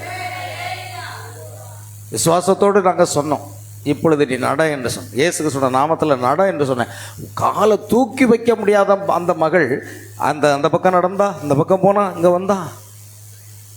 ஆச்சரியப்படும் விதத்தில் அந்த அற்புதம் ஒரு நிமிஷத்தில் நடந்தாங்க. அந்த ஜெபம் பண்ணி முடிக்கவும் நடந்தது. சரிம்மா நீ ஆண்டவருடைய சமூகத்துக்கு வா, ஜெபிப்போம் என்று சொன்னோம். அல்லேலூயா. பாருங்க, அந்த பொதிகநகர் சைடில் இருந்து தன்னுடைய தங்கையும் வைத்துக்கொண்டு பைக்கு ஓட்டிக்கிட்டு, ஸ்கூட்டியை ஓட்டிக்கிட்டு இந்த வாரம் ஆராதனையில் இருந்து கலந்து கொண்டாள் என்பதை நீங்கள் பார்க்கும் பொழுது தேவனால் கூடாத காரியம் ஒன்றுமில்லை. அதனால்தான் 2வது சனிக்கிழமை நாம் என்ன செய்கிறோம்? சுகமளித்தல் ஆராதனை. இப்பொழுது உபவாச ஆராதனை என்பதல்ல, சுகமளித்தல் ஆராதனை. ஆனால் நீங்கள் உபவாசத்தோடு வர விரும்பினால் கண்டிப்பாக வரலாம். உபவாச ஆராதனை என்பது மறைமுகமாக இருக்கும், ஆனால் சுகமளித்தல் ஆராதனை என்பதை நாம் இந்த வருடத்திலிருந்து தொடங்கியிருக்கோம். எப்படிப்பட்ட வியாதி இருந்தாலும், எப்படிப்பட்ட பிசாசாக இருந்தாலும் கொண்டு வாங்க. ஏன்னா இயேசு கிறிஸ்துவினால் கூடாத காரியம் ஒன்றுமில்லை. போன வாரம் நடந்திருக்கு. இன்னைக்கு பைக் ஓட்டிட்டு ஆராதனைக்கு வந்திருக்குது. அப்போ நான் சொன்னேன், அந்த மகளை வெளியே உட்கார வச்சு அவளுக்கு சாப்பாடு கொடுத்துருமான்னு. வெளியே போய் பார்க்க காணும், எல்லாருக்கும் ஜெபம் பண்ணிட்டு வெளியே பார்க்க காணும். என்ன அப்படின்னா, மாடிப்படி ஏறி மேலே போய் உட்காந்து சாப்பிட்டுட்டு. நான் போய் கேட்டேன், என்னம்மா நீ கீழே இருந்து சாப்பிடலையா? இல்லை, நான் மாடியில் ஏறி வந்துட்டேங்க. ஓ, தேவன் எவ்வளோ வல்லமை உள்ளவர்! பரிசுத்த ஆவி உங்களிடத்தில் வரும் பொழுது பலனடை. அந்த பரிசுத்த ஆவியுடைய பலன் தான், அடியானுக்குள் இருந்த பரிசுத்த ஆவியுடைய வல்லமை. வியாதியஸ்தர் மேல் கைகளை வைப்பீர்கள், அப்பொழுது அவர்கள் சொஸ்தமாவார்கள், என் நாமத்தினாலே பிசாசுகளை துரத்துவார்கள் என்று சொன்னார. ஏன்? அந்த பரிசுத்த ஆவியுடைய வல்லமை உங்களுக்குள்ள இருக்கா? வல்லமை. பரிசுத்த ஆவி என்பது அடுத்தது வல்லமை. பரிசுத்த ஆவி வரும்போது நமக்குள் பலன் அடைகிறோம், வல்லமை நமக்குள் இருக்கிறது. நாம வெறுமனை ஜெபிச்சா போதும், பாரத்தோடு ஜெபித்தா போதும், கர்த்தர் அங்க அற்புதம் செய்கிறார். என்னால் நடக்க வைக்க முடியல, மருத்துவர்களால் எவ்வளோ முயற்சி பண்ணார்கள், முடியல. ஆனால் இயேசு கிறிஸ்துவினால் கூடாத காரியம் ஒன்றும் கிடையாது. உங்க சாட்சியை சொல்கிறேன். ஆமென். போன ஞாயிற்றுக்கிழமை நடந்த சம்பவம், அதாவது இந்த ஞாயிற்றுக்கிழமை இல்லை, அது முந்தின வாரம். சரி கவனிங்க. கர்த்தருக்கு ஸ்தோத்திரம். தேவனுடைய கிரியைகளை தொடர்ந்து நடத்துவதற்காக அப்போஸ்தலர்கள் அவர் பரிசுத்த ஆவியாக வந்தார். இயேசு செய்த அநேக அற்புதங்களை விட அப்போஸ்தலர்கள் மூலமாக தேவன் அநேக அற்புதங்களை செய்தார். இன்றைக்கு அவர் நமக்குள் பரிசுத்த ஆவியாக இருந்து அதே கிரியைகளை செய்யும்படியாக நம்மை பரிசுத்த ஆவியை கொடுத்திருக்கிறார். வெறும் அந்நிய பாஷை பேசுகிற ஸ்தாபனத்தார் பெந்தெகோஸ்தேயர் போல அந்நிய பாஷை பேசினேன், நான் ஆவியில் நடனம் ஆடினேன், நான் உருண்டேன், நான் புரண்டேன், நான் தீர்க்கதரிசனம் உரைத்தேன், அது ஒரு பெரிய அடையாளம் அல்ல பிரியமானவர்களே. அவர் செய்த கிரியைகளை நீங்களும் செய்வீர்கள். இயேசு அப்படித்தான் சொன்னார், நான் செய்கிற கிரியைகளை நீங்களும் செய்வீர்கள் சொன்னாரே. யோவான் 14:12. அது நடக்க வேண்டாமா? சும்மா வெறும் அந்நிய பாஷை பேசுகிறதுனால அது ஒரு வரம், அதுவும் வரங்களிலெல்லாம் சிறிய வரம். நாம் தொடர்ந்து அந்த அந்நிய பாஷை பற்றியும் பார்ப்போம். சரி கவனிங்க, நான் முடிக்க போகிறேன், நம்முடைய நேரம் கடந்து போயிட்டது. ஆகையால் என் பிதாவுக்கு பிரியமானவர்களே நான் செய்கிறபடி எப்பொழுது செய்கிறேன். இயேசு அதைத்தான், என் சுய சித்தத்தை நான் செய்ய வரவில்லை, என்னை அனுப்பின பிதாவின் சித்தத்தை செய்யவே நான் வந்திருக்கிறேன். என்னை அனுப்பின பிதா என்னோடு இருக்கிறார், என் பிதா என்னிலும் என்னை அனுப்பினது போலவே நானும் உங்களை அனுப்புகிறேன்.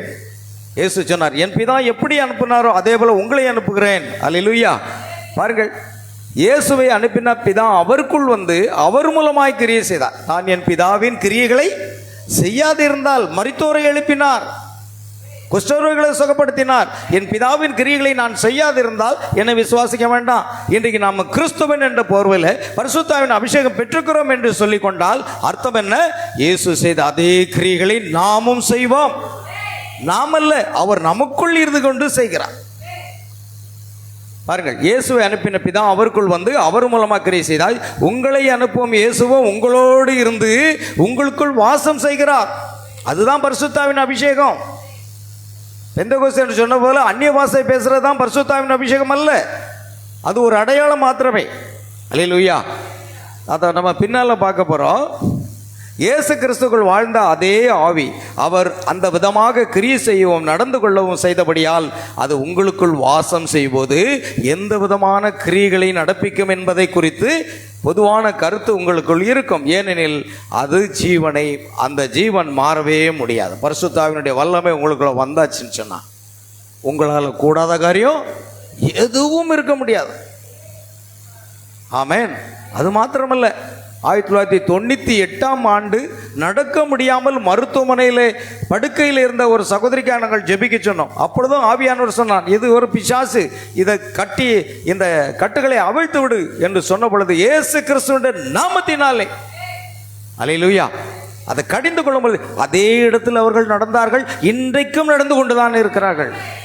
வருஷம் 27 வருஷம் ஆச்சு. ஆமென். நல்லா கவனிங்க. என்ன கவனிக்கணும்? நான் என்ன செய்கிறேன்? நான் வெறும் அந்நிய பாஷை தான் பேசிட்டு இருக்கேன். நான் பெந்தெகோஸ்தே என்ன போல? ஏன்னா பைபிள் சொல்லுது, அந்நிய பாஷைகளினாலும் ஓய்ந்து போகும், தீர்க்க தரிசனமானாலும் ஓய்ந்து போகும், ஆனால் பரிசுத்த ஆவி நம்மை விட்டு விலகவே மாட்டார். நீங்கள் உண்மையாகவே பரிசுத்த ஆவியை நீங்கள் பெற்றிருக்கிறீங்களான்னு பாருங்க, சோதிச்சு பாருங்க. அல்லேலூயா. அது சரீரத்திலிருந்து சரீரத்துக்கு செல்லும், ஆனால் அதன் தன்மையை அது மாற்றிக்கொள்ள முடியாது. ஏனெனில் அது தேவன். பரிசுத்த ஆவி என்பது என்ன? தேவன். நாம் என்ன ஒரு 5 நிமிஷத்தில் முடிச்சிருவோம். யோவான் 14:17, நாம் பிதாவிலும் பிதா என்னிலையும் இருக்கிறதை நீ விசுவாசிக்கிறது இல்லையா? நான் உங்களுடனே சொல்லுகிற வசனங்களை என் சுயமாய் சொல்லவில்லை, என்னிடத்தில் வாசமாய் இருக்கிற பிதாவானவரே இந்த கிரியைகளை செய்து வருகிறார். நான் பிதாவிலும் பிதா என்னிலும் இருக்கிறதை நம்புங்கள். அப்படி இல்லாவிட்டால் என் கிரியைகளை நிமித்தமாக நம்புங்க. இன்னைக்கு இயேசு எனக்குள்ள இருக்கிறார், பரிசுத்த ஆவி எனக்குள்ள இருக்கிறார். கிரியைங்க, நீங்கள் கிரியை இல்லைன்னா உங்களை பரிசுத்த ஆவி உங்களுக்குள்ள இருக்கிறாருன்னு நாங்கள் எப்படி நம்புவோம்? யோசித்து பாருங்க. நாங்கள் எப்படி நம்ப முடியும்? இல்லை, நான் அந்நிய பாஷை பேசுகிறேன், பிசாசு அந்நிய பாஷை பேசணும்னு தீர்க்கதரிசி சொல்கிறாரு. அதை நான் பின்னால் அந்த செய்தியை வருஷக்கிரமமாக பார்ப்போம். கவனிங்க. நான் என் பிதாவின் இடத்திற்கு போகிறபடினால் என்ன விசுவாசிக்கிற நான் செய்கிற கிரியைகளை தானும் செய்வான், இவைகளை பார்க்கிலும் பெரிய கிரியைகள், பெரிய கிரியைகள் அல்ல அதிகமான கிரியைகளை செய்வான். அப்போஸ்தலர்கள் அதை செய்தார்கள். ஆமென். நம்முடைய தீர்க்கதரிசி அதை செய்தார். காரணம், தேவன் அவர்கள் வாசமாயிருந்தார். நீங்கள் என் நாமத்தினாலே எதை கேட்பீர்களோ அதை எல்லாம் செய்வேன். ஆமென். என் நாமத்தினாலே எதை கேட்பீர்களோ குமாரனில் பிதா மகிமைப்படும்படியாக அதை செய்வேன். என் நாமத்தினால் நீங்கள் எதை கேட்டாலும் அதை செய்வேன். நீங்கள் என்னிடத்தில் அன்பாக இருந்தால் கற்பனைகளை கை கொள்ளுங்க. நான் பிதாவை வேண்டிக் கொள்வேன், அப்பொழுது என்றென்றைக்கும் உங்களுடனே கூட இருக்கும்படியாக சத்திய ஆவியாக வேறொரு தேற்றவாளனை அவருக்கு தந்திருவார். உலகம் அந்த சத்திய ஆவியானவரை காணாமலும் அறியாமலும் இருக்கிறபடினால் அவரை பெற்றுக்கொள்ள மாட்டாது. ஆமென். அவர் உங்களுடனே வாசம் பண்ணி உங்களுக்குள்ளே இருப்பதால் அல்ல, இருக்க போவதால், shall be with you என்று ஆங்கிலத்தில் எழுதியிருக்கு. தமிழில் பாருங்க, இருப்பதால் சொல்லிருக்கு. அவர் இன்னும் போகலை, இனி போய் திரும்ப பெந்தெகோஸ்தே நாளில் தான் வந்தார். அதுக்கப்புறம் தான் அவர்களுக்குள் வாசமாக இருந்தார். அதனால் ஆங்கிலத்தில் I shall be in you என்று எழுதியிருக்கும், வருங்காலத்தை குறித்து எழுதியிருக்கும். பாருங்கள். ஆகையால் ரொம்ப கவனமாக நம்ம வசனங்களை பார்க்க. அப்படியானால் அந்த ஆவி என்ன? பரிசுத்த ஆவி என்பது என்ன? அது உங்களுக்குள் இருக்கும் கிறிஸ்து.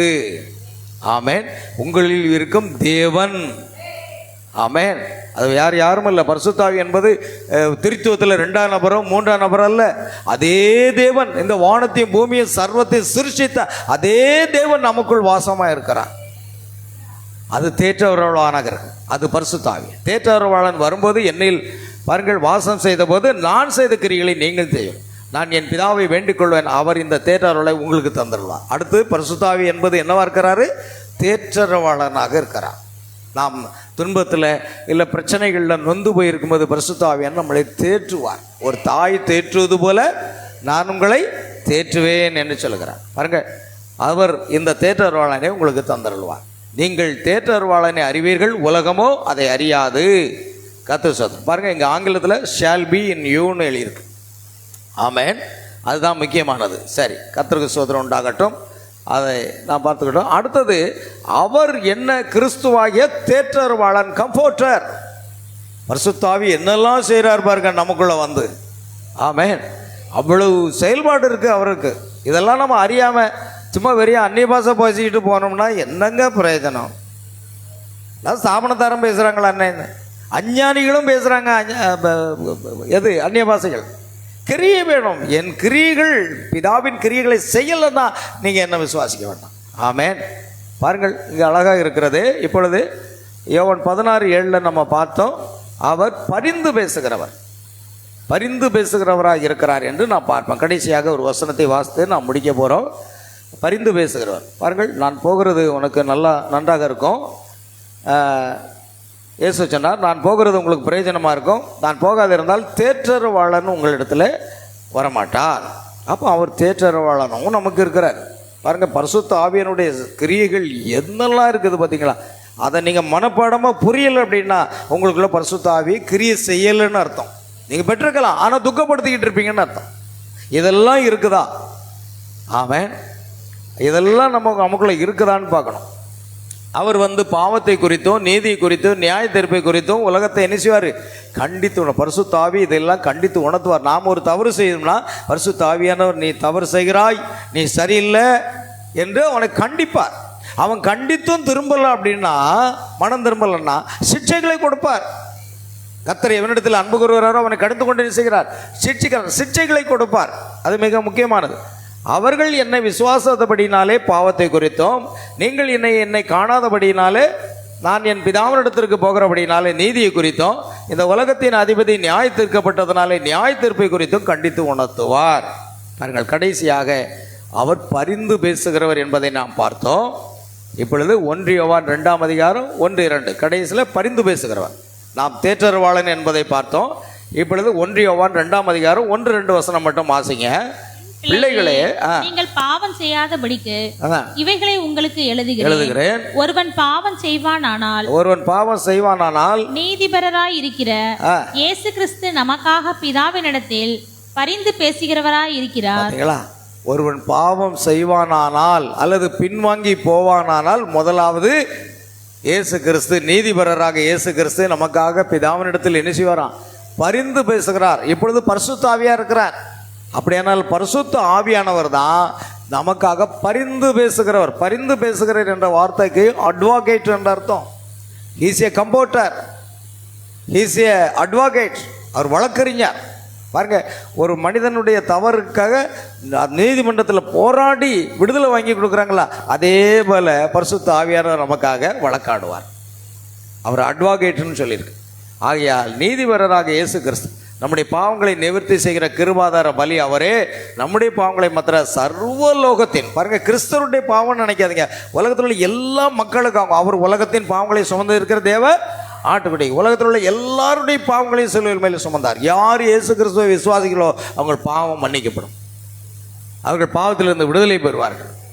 ஆமென், அல்லேலூயா. இந்த எல்லாரும் கடவுளை கும்பிடுறாங்க. புகைப்பிடிக்கிறவன் புகைப்பிடிச்சிட்டு இருக்கான், மது அருந்துறவன் மருந்துறான், போதைப் பொருள் சாப்பிட்றவன் சாப்பிட்டுட்டு இருக்கான். கேட்டால் அவங்களுக்கு பக்தி இருக்கு. பக்தி இருந்தால் என்ன பிரயோஜனம்? நீ பரிசுத்தமாக வாழ வேண்டுமே. ஆனால் பரிசுத்த ஆவியானவர் நம்மை பரிசுத்தமாக வாழ வைக்கிறார். அல்லேலூயா. பரிசுத்த ஆவி என்பது என்னவென்றால் பரிந்து பேசுகிறவர். ஆமென்.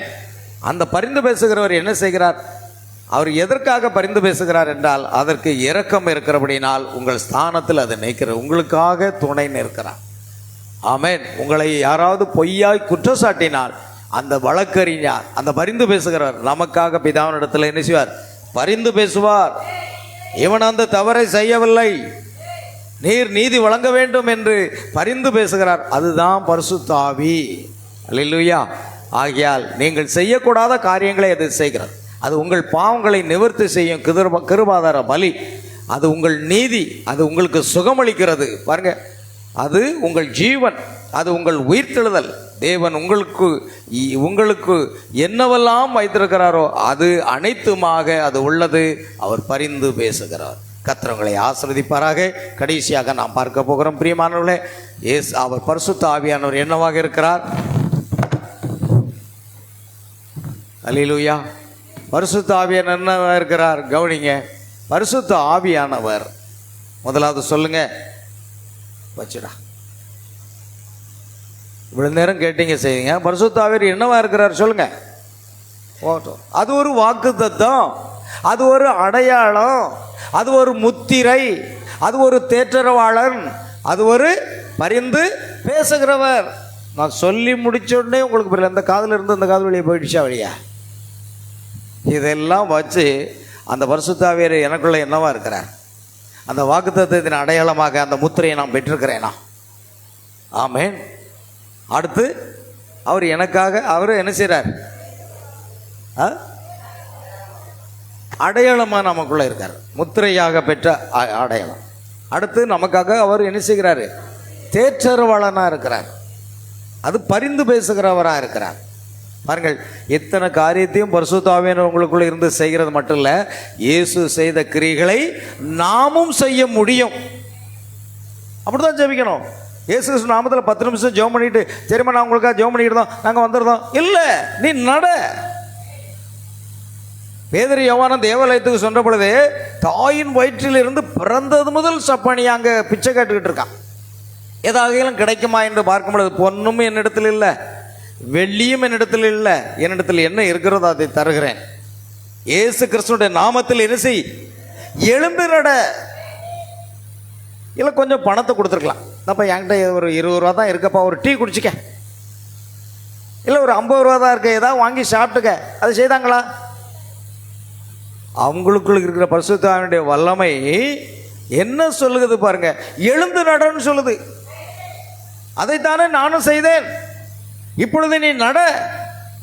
உங்கள் வாழ்க்கையில் அது நடக்குதா? எங்கேயாவது அது நடந்திருக்கா? அப்போ இன்னும் பரிசுத்த ஆவியானுடைய வல்லமை நீங்கள் என்ன செய்யலை, வரல. வெறும் அந்நிய பாஷை பேசிக்கிட்டு தான் இருக்கீங்க, ஆவியில் நடமாடுறீங்க, உடுறீங்க, எல்லாம் செய்கிறீங்க. ஆனால் எழுந்து நட என்று பேதுரு யோவானும் சொன்னாங்க. அவன் எழுந்து நடந்தான். நாங்களும் அதை ஜெபித்து விட்டு இப்பொழுதே நட என்று சொன்னோம். அந்த பாப்பா நடந்தது, அந்த வாலிப பெண் நடந்தாள், இனி சர்ச்சுக்கு வந்தாள். ஆமென், அல்லேலூயா. அதே போல் 98ஆம் ஆண்டில் அந்த சகோதரி மருத்துவமனையில் இருக்கும் பொழுது இயேசு கிறிஸ்துவின் நாமத்தில் இப்பொழுது நட என்று சொன்ன பொழுது உடனடியாக நடந்தார்கள். இன்றும் நடந்து கொண்டு தான் இருக்கிறார்கள். எனக்கு அருமையார்களே, பேதுரு யோவானும் சொன்ன அந்த காரியம் இன்றைக்கு நமக்குள் இருக்கணும். எழுந்து நட, ஜெபம் பண்ணணும், எழுந்து நடன்னு சொல்லுங்க. உங்களுக்கு விசுவாசம் இருந்தால் தானே சொல்ல முடியும். பேதுரு யோவானும் சொன்னது போல எழுந்து நட என்று சொன்னோம், நடந்த. நாங்கள் ஜெபம் பண்ணிட்டு உடனே திரும்ப வரல, எழுந்து நட. நீங்கள் என்றைக்கு அதை செய்ய போகிறீர்கள்? பரிசுத்த ஆவி என்னெல்லாம் செய்யும் நமக்குள்ள வந்தா? அது இருக்குதா? இருந்தால் இதெல்லாம் நடக்கும். நீங்கள் என் பிதாவின் கிரியைகளை செய்யாதிருந்தால் என்ன செய்ய வேண்டாம், என்ன விசுவாசம். இன்றைக்கு இயேசு நமக்குள் இருக்கிறார், பரிசுத்த ஆவி நமக்குள் இருக்கிறார் என்றால் நீங்கள் வியாதியஸ்தர்களை சுஸ்தப்படுத்துவீர்கள். விசுவாசிகளால் நடக்கும் அடையாளங்கள் இந்நாமத்தினாலே பிசாசுகளை துரத்துவீர்கள், நவமான பாசைகளை பேசுவீர்கள், சர்ப்பங்களை எடுப்பீர்கள், சாவதுக்கு அதுவான யாதொன்றை கொடுத்தாலும் சேதப்படாத வியாதியஸ்தர் மேலே கைகளை வைப்பீர்கள், அப்பொழுது அவர்கள் சுஸ்தமாக. யாவர் எழுந்திருப்போம், ஜெபிக்கலாம். கடைசியா, அன்பின் பரலோக பிதாவே, உம்மை நன்றியோடு உம்மை துதிக்கிறோம், சோதரிக்கிறோம். கர்த்தாவே, ஆசீர்வதிக்கப்பட்ட இந்த அருமையான மாலை வேளையிலும் உம்முடைய சமூகத்தில் நாங்கள் கூடி வந்து உம்மை துதித்து, உம்மை பாடி, உம்மை ஆராதித்து, உம்மை மகிமைப்படுத்தத்தக்கதாக தேவன் தந்த பிரதான கிருபைக்காக, இரக்கத்துக்காக நன்றி செலுத்துகிறோம். எங்கள் கர்த்தராகிய இயேசு கிறிஸ்துவே, நேர் இந்த உலகத்தை விட்டு சென்று மறுபடியும் எங்களிடத்தில் வந்தீர். பெந்தகோஸ்தே நாளிலே பரிசுத்த ஆவியாக வந்தீர். பரிசுத்த ஆவியுடைய செயல்பாடுகள் என்ன என்று சொல்லி இன்றைக்கு தியானித்தோம். பரிசுத்த ஆவி என்பது என்ன என்பதை குறித்து தியானிக்கும்படி கிருபை செய்தீரே. அந்த பரிசுத்த ஆவியை நாங்கள் பெற்றிருக்கிறோமா என்று ஒவ்வொருவரும் ஆராய்ந்து பார்க்க வேண்டியவர்களாக இருக்கிறோம். ஆண்டவரே, பரிசுத்த ஆவி உங்களிடத்தில் வரும்பொழுது நீங்கள் பலனடைந்து எருசலேமிலும் யூதேயாவிலும் உலகத்தின் முடிவறிந்த சாட்சிகளாக இருப்பீர்கள் என்று சொன்னது மாத்திரமல்ல, பரிசுத்த ஆவியானவர் நமக்குள் இருக்கும் பொழுது ஆண்டவர் இயேசு செய்த அதே கிரியைகளை நீங்களும் செய்வீர்கள் என்று சொன்னது போல எங்கள் வாழ்க்கையில் அந்த பரிசுத்த ஆவி எங்களுக்குள் வாசமாக இருக்கிறாரா, எங்களுக்குள் இருந்து கொண்டு நீர் என்ன செய்து கொண்டிருக்கிறீர் என்பதை ஒவ்வொரு விசுவாசிகளும் புரிந்து கொண்டு ஆண்டவரே உமக்கு ஸ்தோத்திரம் ஐயா. அந்த பரிசுத்த ஆவியுடைய செயல்பாடுகள் என்ன என்பதை புரிந்து ஆண்டவரே, பரிசுத்த ஆவி நான் பெற்றுக்கிறேனா, இன்னும் பெறவில்லையா, அப்படியே நான் தேவ சமூகத்தில் அமர்ந்து இருந்து காத்திருந்து நான் பெற்றுக்கொள்ள கர்த்தர் எனக்கு உதவி செய்யும் என்று நாம் ஜெபிக்கும் பொழுது கர்த்தர் நிச்சயமாக அவர் அற்புதங்களை செய்வார். ஆம் கர்த்தாவே, இந்த அருமையான பைபிள் ஸ்டடி நேரத்தில் பரிசுத்த ஆவி என்பது என்ன, அது என்னவெல்லாம் செய்யும் என்பதை குறித்து நாங்கள் தியானிக்கும்படியாக கிருபை செய்தேன். இந்த ஆராதனையில் கலந்து கொண்ட ஒவ்வொரு சகோதர சகோதரிகள் பிள்ளைகள் அனைவரையும் ஆசீர்வதிப்பீராக. விசேஷமாக கர்த்தாவே, இந்த செய்தியை உலகம் முழுவதும் இருக்கிற தேவனுடைய பிள்ளைகள் கேட்கப் போகிறார்கள். இந்த செய்தி கேட்டு அவர்கள் பரிசுத்த ஆவியுடைய வல்லமை பெற்று சாட்சியாக வாழவும் கர்த்தராகிய இயேசு கிறிஸ்துவின் நாமத்தில் அவர்கள் எங்கிருந்தாலும் நாங்கள் ஆண்டவரே, நாங்கள் எங்கிருந்தாலும் கர்த்தாவே, கடைசிய காலம் துணிக்கும் பொழுது ஒரு இமைப்பொழுதில் மர்வமாகி நாங்கள் ஆயத்தில் எடுத்துக்கொள்ளப்படுவோம் என்ற விசுவாசத்தோடு தொடர்ந்து பரிசுத்த ஆவியினால் நடத்தப்பட எங்களை உதவி செய்ய வேண்டுமா ஜெபிக்கிறோம். சகல துதி கனமகிமை யாவற்றும் உமக்கு செலுத்துகிறோம். கர்த்தராகிய இயேசு கிறிஸ்துவின் நாமத்தில் கேட்கிறோம் பிதாவே, ஆமென். என் ஆத்மாவே கர்த்தரை ஸ்தோத்திரி,